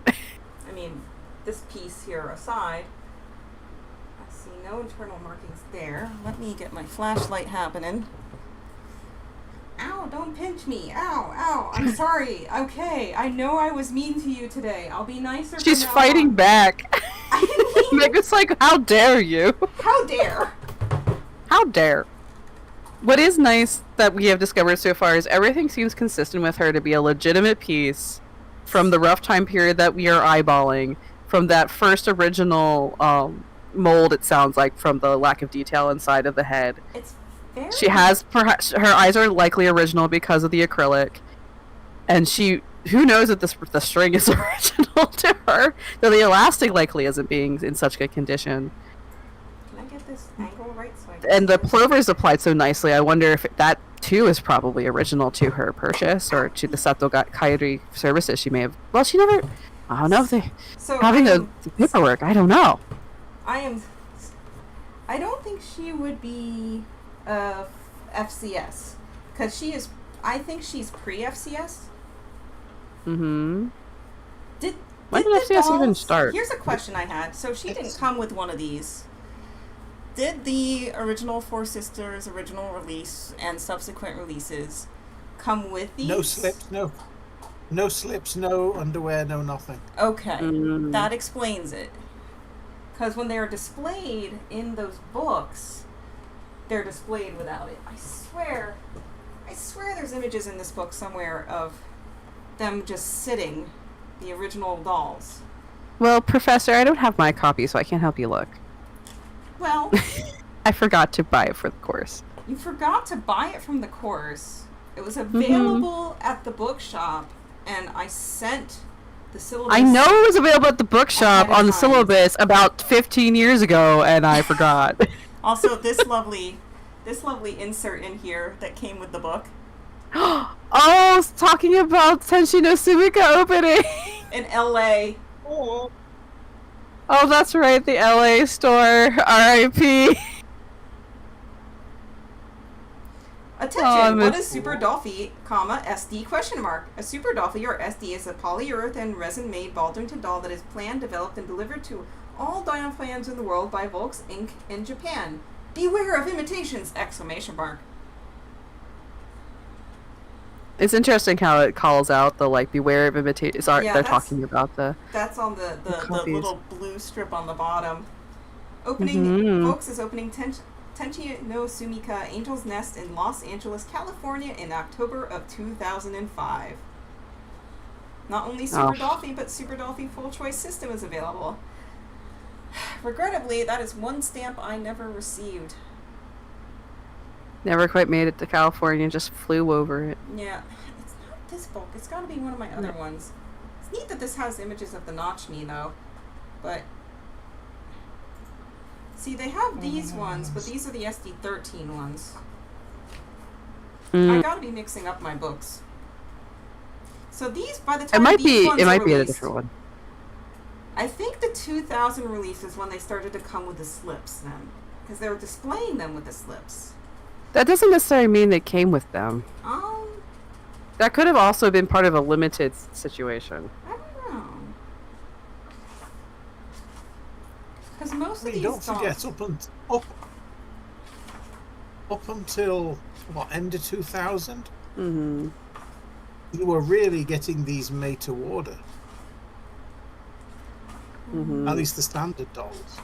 You couldn't come into our place and just get a doll. You still had to order it because we didn't have items on hand apart from the display jobs.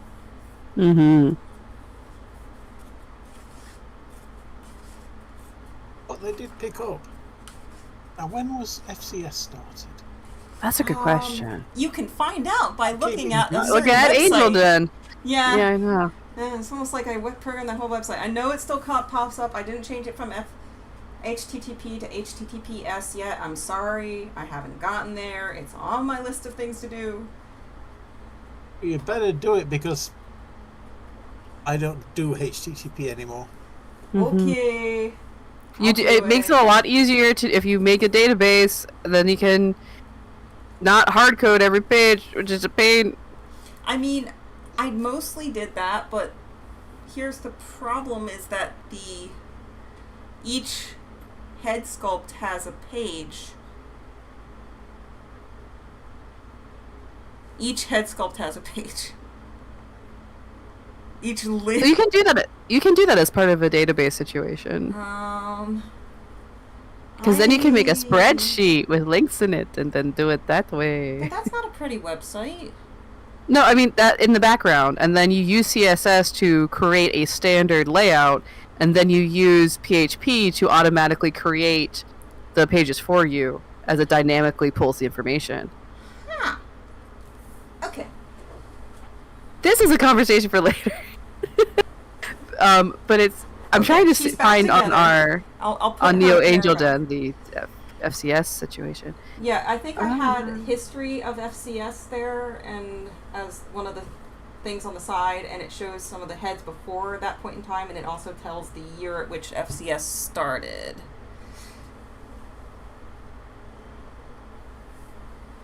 I know your hair is tangly. I'll get you a wig nice. I'm not sure if I kind of want to get her a wig just to be displayed in that has the elastic, but it's hard because their head size is a trouble. Also, your leg is a trouble, honey. How does you... Come on, girl. Okay, that's supposed to be forward. Which means this is supposed to be attaching in here like this. Come on. That's like that, so that should be like that. Or does that... Oh yeah, that attaches that way. Oh, you've settled in now? Those gotta get re-glued. They're trouble. Okay. Now, sit. It looks like, according to our records on the website, the pre-FCS FCS was 2000. Right.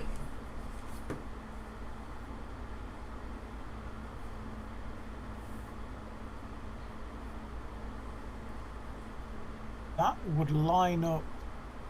That was the ones where you could buy different head sculpts separately. Yeah. But it wasn't really like they put it together for you. Okay, girl. You're back together. I'm sorry.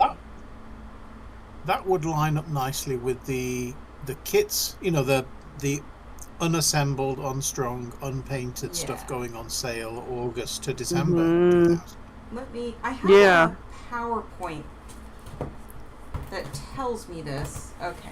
So it looks like 2001, the first Tenshin no Sumika was opened.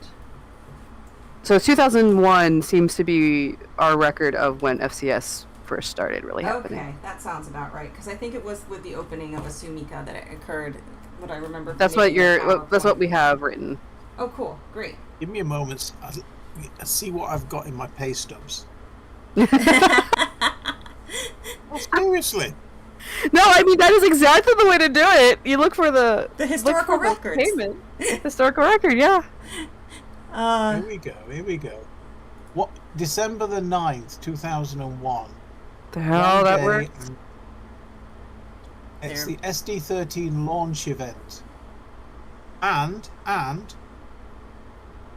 unassembled dolls. Oh, hi, J. Louisa. When did you get here? Someone actually talking to us. All four sisters re-released in both SD13 and what would be SD10 with new faces. 3,000 yen extra to have a face up on any doll bought at the event.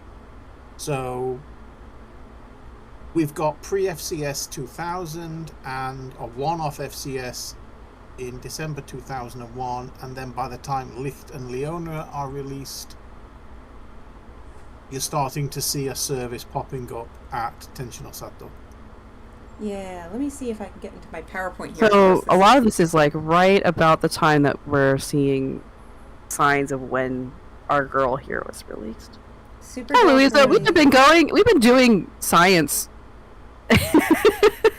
We're doing archaeological science. We've been talking to Darren here. He's been in Japan and working with Volks directly for a long time with the hobby. So he knows a bunch of things just straight off the dome about what's been here and there, and like the details of a lot of things that we just don't have access to. And also a long-term friend of Becca's. And we've been talking through the things we're finding out about the Megu that Becca managed to scoop up to try to date and confirm what she was from, or when she was from, or what kind of release situation she is, like which exact Megu we're dealing with. So far, looks legit, which is great. And we were taking a little bit look on her internals a little bit too, and talking through like how doing this is what people do in museum curation, historiography. You have to look for the signs of when things are from. So that's been pretty cool. Okay, dear phone, I took pictures. Why are you not uploading these to the iCloud library? Because it's being rude. I guess so.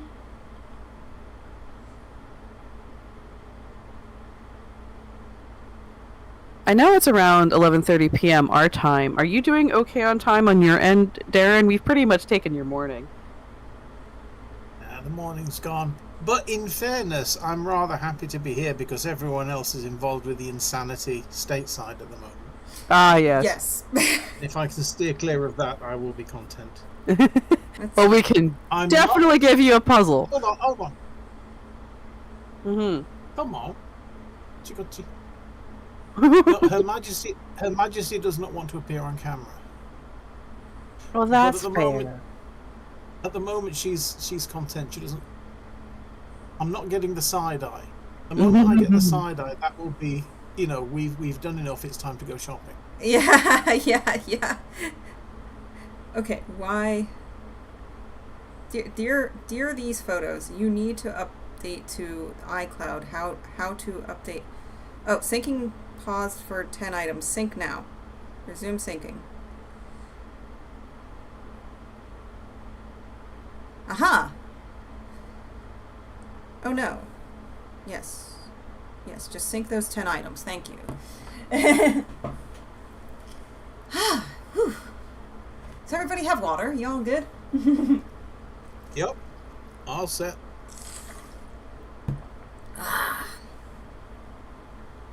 This camera's like a barrier.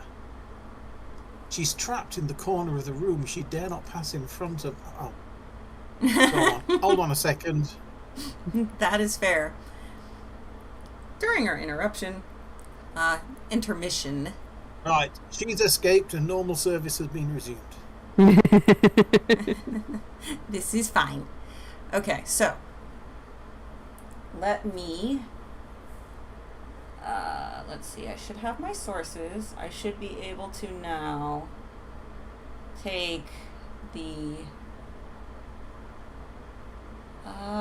razor, put it away, and now we should be able to go here and look at these images I took of the head. Nice, clear. Could you zoom in a little bit on? Oh, yeah. Yeah. Yeah, I can. So Oh, there's the ding. I see. here's the twist tie I put in. Here's the stringing tool to release it, and I released it one elastic at a time just to make my life easy. There's the previous owner's thumbprints, lo and behold. And here you can see the seam where you can see it's kind of a... Hold it well. Yeah. Yeah, so there's that. Let me see.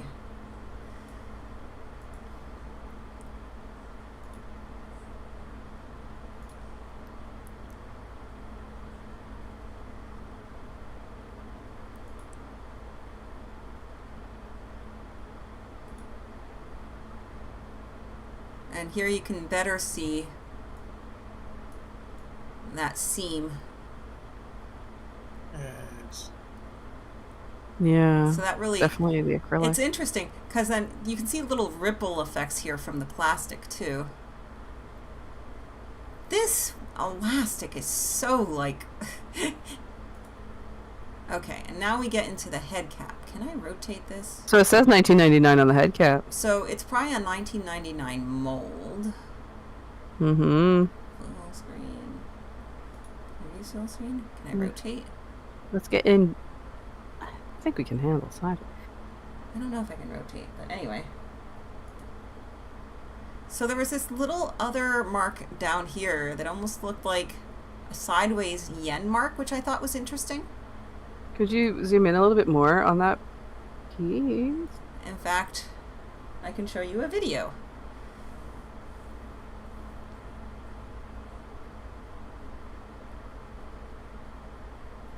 My first presumption would be that would be a maker's mark, an artisan mark, but... Yeah, that would be my impression too. Hold on a second. That could be Inku's monster. Oh, that would make sense. That's cool! That's cool! You know what it's reminding me of, Becca? The texture on the inside of the head cap? Well, It reminds me of Sculpey. Yeah, because it's Because hand that's the sculpted. texture Sculpey has when when it's like when you mushed it and then baked it instead of sanding it down. And if you like wet it and Bless try you. to smooth it. Yeah. If you scoot around the net, I'm sure you can find a couple of photographs of not Enkusan's master, but the original master. Like I said, made up with clay and resin. And this is how masters are made. Either dry clay or oven clay or whatever, then cast to create your master. So this may not be from a mold made in 1999 because the silicon, Like a mold of a fall mold. apart. Yeah, but it's certainly from the original master. Yeah. He was a crotchety little bugger, though. I'll tell you that much. Was he? From one crotchety old bucket to another. Well, he liked his models. He liked his stuff. He liked to do things the way he wanted. Sort of. I mean, But you yeah, get. It's a personality that makes sense to me when you go, I don't like this. I want to make mine. Does sort of speak to someone who likes things a particular way and then seeks them out to be a particular way. Oh, somehow that reminds me. I realized that Jesse mentioned that apparently the artist for, I think it was Berserk or something, was really into Love Live. Yeah, I can see that. Louisa's asking, what's the mark above the date?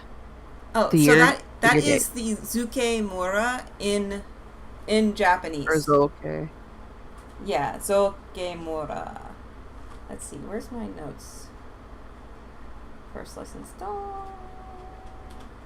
And Zokimura, if you're not familiar, Louisa, is like the company behind the company. Like the production arm, if I understand the organization correctly.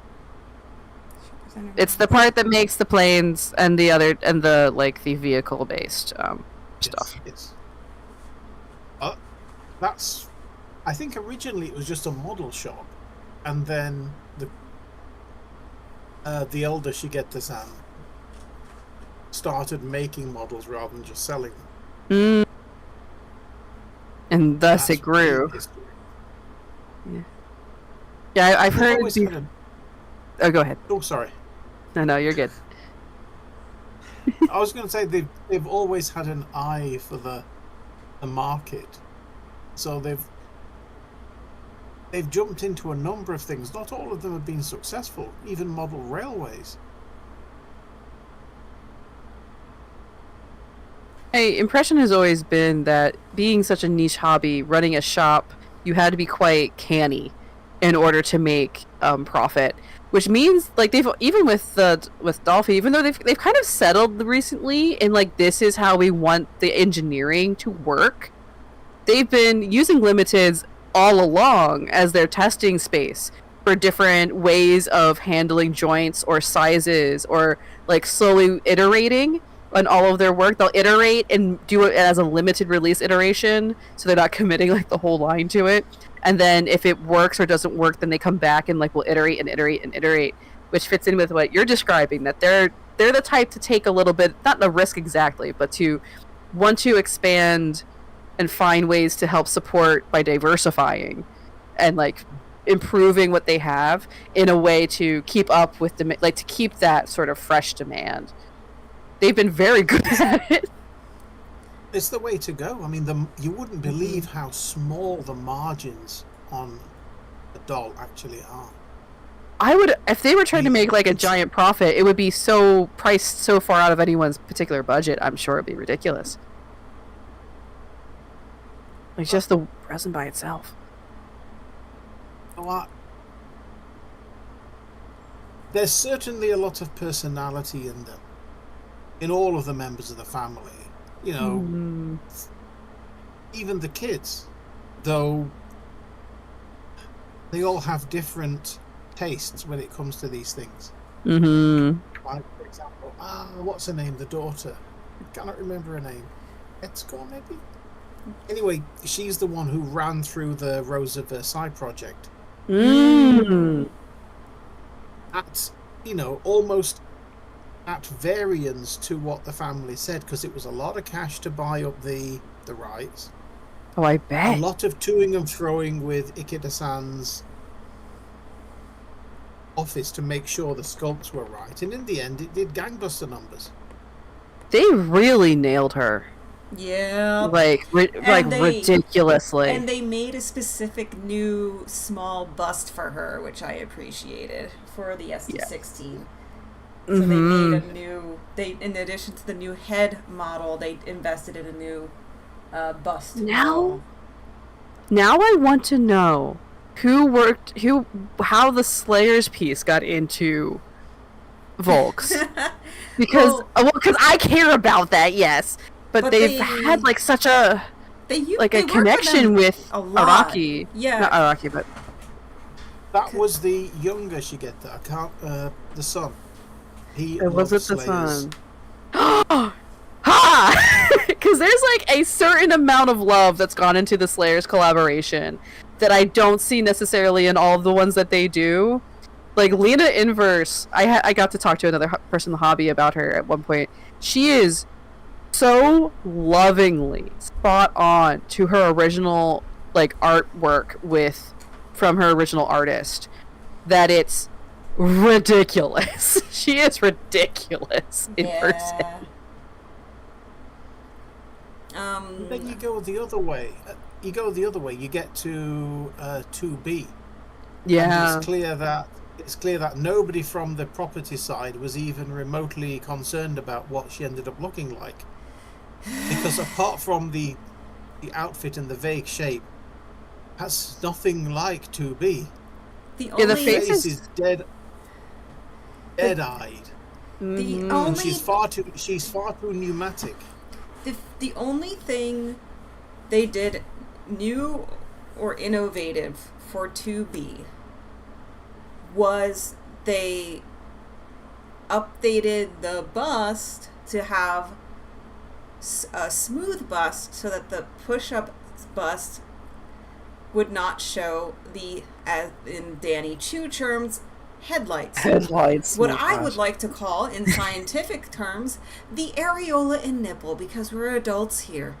So, sorry.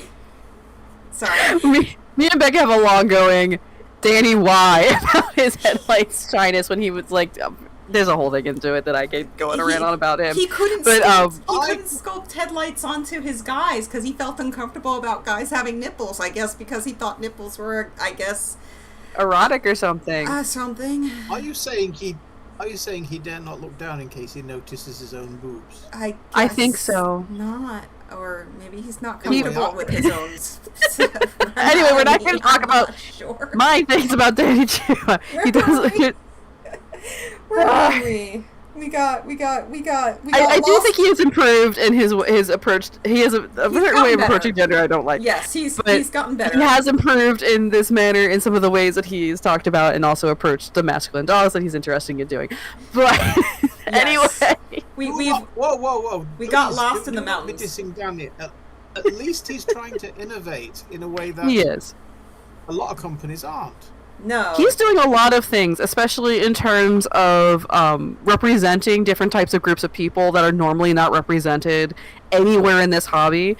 Like the fact that he has an insulin pump option for his dolls that you can have. That's a huge amount of people live in that space, including not an insulin pump, but anyway, like a lot of my family, and that was amazing. He has hearing disabilities, like having the cochlear implant as an option. Amputation. Amputation. He did his what he's been calling the pair body, where he's trying to bring this like larger figured aesthetic into a type of vinyl that we haven't seen it before. There's a lot of things he does that are kind of cool. And then sometimes he uses words, and I don't like how he uses his words. But he does a lot of really interesting things, including representation for people who are hijabi or wear hijab and things like that, and making that part of the aesthetic and the idea that you should be able to see and represent these things in like the representation of the human body and stuff like that. Jay Louisa mentioned the painting and blushing of darker dolls he released, especially the early ones that were back when the painting of the busts and everything were much more common. On the purple high melanin skin. Yeah, that skin tone, the way that it was blushed, did not look quite right. It's definitely he's on a continuum where I have seen him approach things and trying to get better and better and better. He is. Every time he is approached those things. And like now, right, like I'm talking about a Danny too that was like maybe 5-10 years ago, and more recently he's been reaching out to other artists to sculpt the male bodies because he was doing it in house and they didn't sell. My impression was that they didn't sell as well as his female figures did. But he's now consulting with people who have more investment in the art form of the male form than he personally did. Which is sort of, you can kind of see he felt some discomfort in it because it wasn't a objectification that he was particularly into. Right. But he has other people doing it for him that are more invested in the aesthetics and are bringing that skill that he, I think, ended up acknowledging, like, this is not a space for me. Yeah, and it's interesting because there is a benefit to creating a male figure as an object of desire, not just like, oh, I want this doll, but oh, I think that doll is actually sexy looking, which is something that he could not apply to the male figure himself. So, this big, huge fad recently of the the 65, 70 centimeter dolls that is a little bit male fantasy, but also a lot like kind of like pretty Asian actor, kind of like actor in a drama kind of feeling, which I feel is very female gaze, longing gaze towards the male figure. And I think, or anyone who might appreciate the male figure with that from that perspective. Yeah, we need to redefine how we say male gaze and female gaze with the fact that, you know, male desire gaze, female desire gaze, then it just flips it. I don't know. Well, the female gaze in the terms of the male gaze as it's defined in the theoretical use is impossible because the male gaze as defined there is part of a power structure that the female gaze is not necessarily occupying the same space for. Yes. Okay. Thank you. Yeah. I activated. What were you trying to say, Darren? You tried a few times about as we were discussing Danny and. What was I going to say? We went up a mountain, and they were squishy, and then we came down that mountain, and I forgot where we were. We were talking about how Tubi didn't have as much love put into her, and that kind of got me off onto the tangent about headlights, and then we started talking about Danny Chu and his relationship to gender and gender presentation. So the face, so that was the only new part for her. Her head was I still get trampled on. Sorry, her head was very, very similar to the Dolphy icons. It really wasn't. They didn't really go with the model face, and Tubi's measurements are quite specifically not the Dolphy Dream measurements, and her measurements are published and they're official. Your turn, Darren. What's the man think?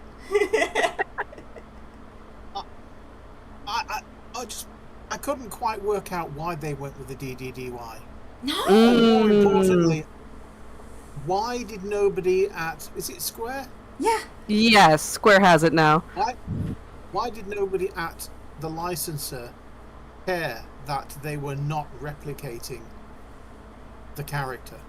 You know, this reminds me of my recent thoughts about another Square Volks collaboration that is currently up for pre-order, the Alice and the Alphino. Because when I look at their faces, right? Because I was looking at their faces and they're not on model whatsoever in terms of how they've been sculpted, at least to me. But the So I outfits are wonder if it's so the person, good. it's the licensing, like, that there's probably a specific person or an office that like handles the communications and the approvals. I wonder if they just aren't as engaged on their end, or not really there to push as hard with Volks's like I'm sure Volks goes through processes where it's like, here it is, approve it. I would think. Volks are careful. Yeah. I would argue that when you're dealing with a company without a creator attached to it, maybe you don't get quite the same level. Yeah, because with the Slayers event, very clearly the artist who was the primary artist for Slayers was deeply personally involved in all of the work they did based on his artwork. And he himself would talk about, like, he has a Twitter account. He would talk all the time, like, oh, they talked to me about this, and I made some, like, he very closely made suggestions, and not criticisms is quite the word I want. I can't quite find the word I want, but he made revisions of everything they sent him until it was exactly correct, and that's directly with that artist. And also like through the younger Shigeta, if as you suggested, he's the one who's like personally invested. There would be a reason for the two of them to connect in that way. Whereas with Square, even though Square has it, and there's a very strong like center creator for Nier, but that doesn't necessarily mean that he got pulled in to square the edifice, making it like working with Volks. Actually, here's the interview. May I speak to this? Because go on then. Yeah, I'm curious to see now that we have this sort of hypothesis of like what might have happened with this. In this interview, we have director of Square Enix, Yosuke Saito, Yoko Taro, the game creator, Takahisa Taura, the game designer affiliated with Platinum Games, and Jim Matsudaira, the modeling artist affiliated with Platinum Games. 1, 2, 3, 4 people. 1, 2, 3, 4 people. Notice what they all are is male. Continuing, they talk about... Yoko Taro has straight up admitted, I made her that way because it's sexy. He's an ass man. Yes. He's an ass man. He saw the Dolphy Dream, Dynamite. He saw her butt and said, yeah, make it that one. That is my hypothesis. Like, not surprised. Consider how easy it is to get her into battle damage mode. Yeah. Just blow that skirt off. Yep. I think he's very directly in other interviews been like, yeah, it's sexy, that's all.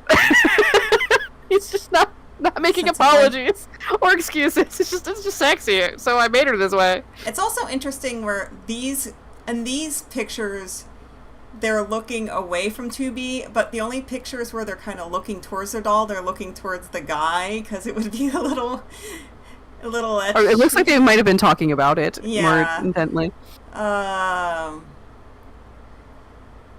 and 2B was supervised by Matsudaira-san in particular. Matsudaira-san, I believe, was the modeling artist affiliated with Platinum Games. So the modeling artist affiliated with Platinum Games supervised this. Interesting. Yeah. Meanwhile, wait, go back. Could you go back down to where the blue name is talking about I made some unreasonable requests? Okay, but we need to, yes, I made some very unreasonable requests, such as making spatial structure more realistic to match the atmosphere of the original work. So I think it was only almost contemporaneous to each other that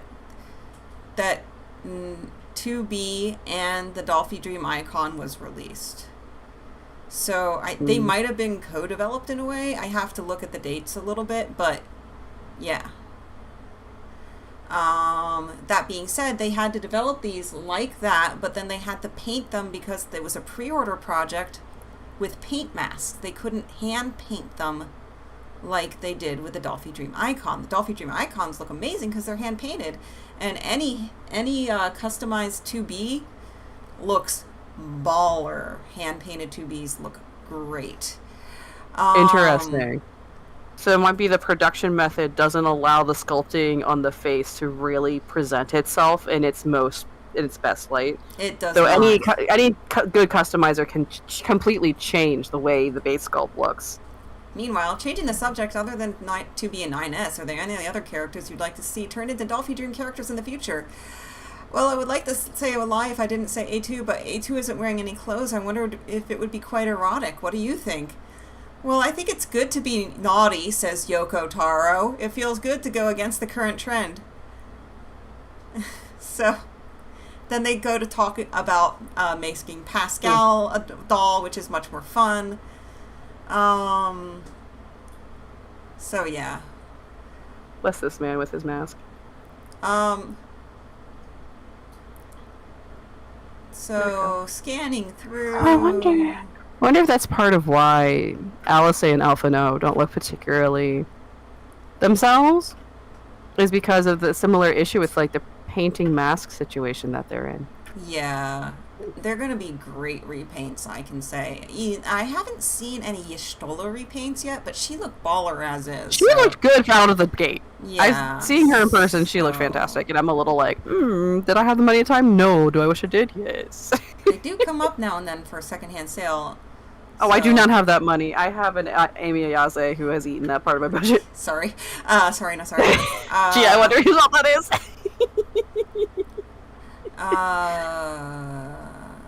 Only Tiny Fox for me right now. Anyway, yeah, so my hypothesis is Horny Man Yoko Taro, upon hearing that everybody was making fan art and things of 2B, upon seeing her Horny character Man. art and model out there, says, could somebody please send me that art?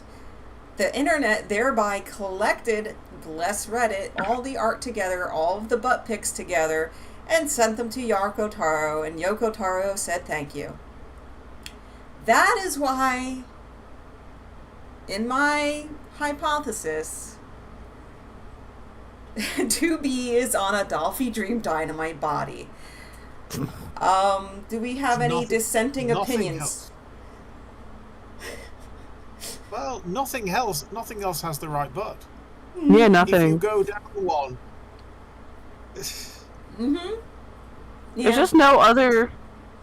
If that's sort of the priority, which it feels like is a fairly safe bet to say, something they perhaps focused on. You could say it's the bottom priority. Oh my gosh! All right, we got into a whole rabbit hole. Okay, rabbit Becca, hole do you have any conclusions or anything else you want to say about so Megu or questions? So here we have. Because it's almost midnight. We gotta find our way. Yes, Darren. I've been given a 5-minute warning. Okay. 5-minute warning. Here we go. Inside of Go Megu, fast. When I was looking from the hip inside, I saw these lovely boring things where you could see the original model was bored into with the clay to create this canal going inwards. So that I found very cool. You don't get that with the 3D printing. No. I found my notes on my tablet, and it says Tenchi no Mado to 20 February. No, it's the other way, isn't it? Yeah. When Tenchi no Mado opened, FCS opened. Previously, there was just one store in the mail order and Dalpas, it said. So Tenchi no Mado was the functional start of that. Finally, the last thing I have. Picture. Okay, I need to open my picture viewer. Picture. We got 3 more minutes. We gotta go fast. I can do it. I can do it. Open with photos. Then I believe in you. The Got this. Chrome, and then open the picture. And yes, we have liftoff. Picture. No, that's the razor. Click the picture. Yeah. It's tiny, but So we don't break everything. We'll deal. oh, I have it locked. That's why. Okay. Oh, well, there you are. I'm like, why won't it move? Because I made it not move. I locked it. I did it to myself. What is this? Okay, so this is a Mimi that I got forever ago, and she had the ball joints. She had a head plate, not on the top head cap, but on the back of the head. She had internal markings on the body, and you can see that they made the ledge of that cap larger. You can see that the differences here, as well as a number on the inside of the head, and the Volks logo herein. More Which are markings all internal to head. And she was not a pretty paint. She's customer made. This one was and she had her serial number. Yeah, hometown Dalpa with a serial number. Head cap, same Zuke Mora. Zuke Mora here, and it says VSSD here, which is different. This one had the head cap, the hook etched so that you could actually use it to hook in the thing rather than, it was a little different. Now, and that's a much more and I notice in the inside it's much cleaner in terms of like it doesn't have that feeling of like the thumb pushing the material. Here we have a sleeping Megu with the actual numbers and everything on the outside of the head etched in. That's not present here. Here we have that extra after piece, so you can see the ledge of this doll is very the same, including that same notch. Maybe that's actually in the mold and they re-sculpted it. Yeah, maybe that notch is OG. And then here's that little E sort of symbol again. And there's her. And then here's a different one with the same. Here we go. Once again, they started stamping them. They started stamping them everywhere they could, to the point where here's the fun part. Inside of the ball joint. Inside of the ball joint, right and left marked. Here you can see it just in that shadow, right inside that ball joint. Inside this joint. Inside this joint. Inside these joints. So with the Megu that you have, not having any of this, it sounds like we're the two of you basically seem to be coming in on 2002. So, and you could see that the most amazing part of this is you can see that this is all pre-recast scare. This is all pre that. So, razor image go in. So, that is what's so cool about her. And it's so cool to have the other images in comparison and to compare it to her here and now, because you can see the pre and post recast like movements and the additions of that they essentially had to add in their technology to account for that. And I think that's in addition to seeing all the hand sculpting and stuff, which is less common these days, to see the world before recasts on these Atelier dolls is also very interesting in comparison with the one where I just showed you, where they started stamping it everywhere and putting the head cappy things on. All right, I think we need to let Darren go. Yeah, I think it's time. Yes. So that he can be free. But it has been... It's far from free. Well, you have things to do, I'm sure.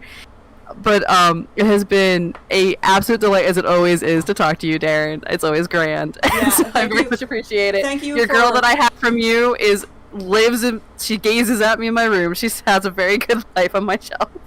Tell your partner I appreciate that wonderful as always. Tell your partner I am thankful that they allowed me to kidnap you for long enough to thoroughly talk about Yoko Tara's love of butts. So to describe how we ended up in this mess. To be continued in October. Yes. Absolutely. Becca, you must. And then you have to take pictures and then tell me the whole thing as it happens. Yes. Yes, I will. Now I can look at the camera because I have the camera stuff up here. All right. So, as we wrap up so that Darren can go on to his day.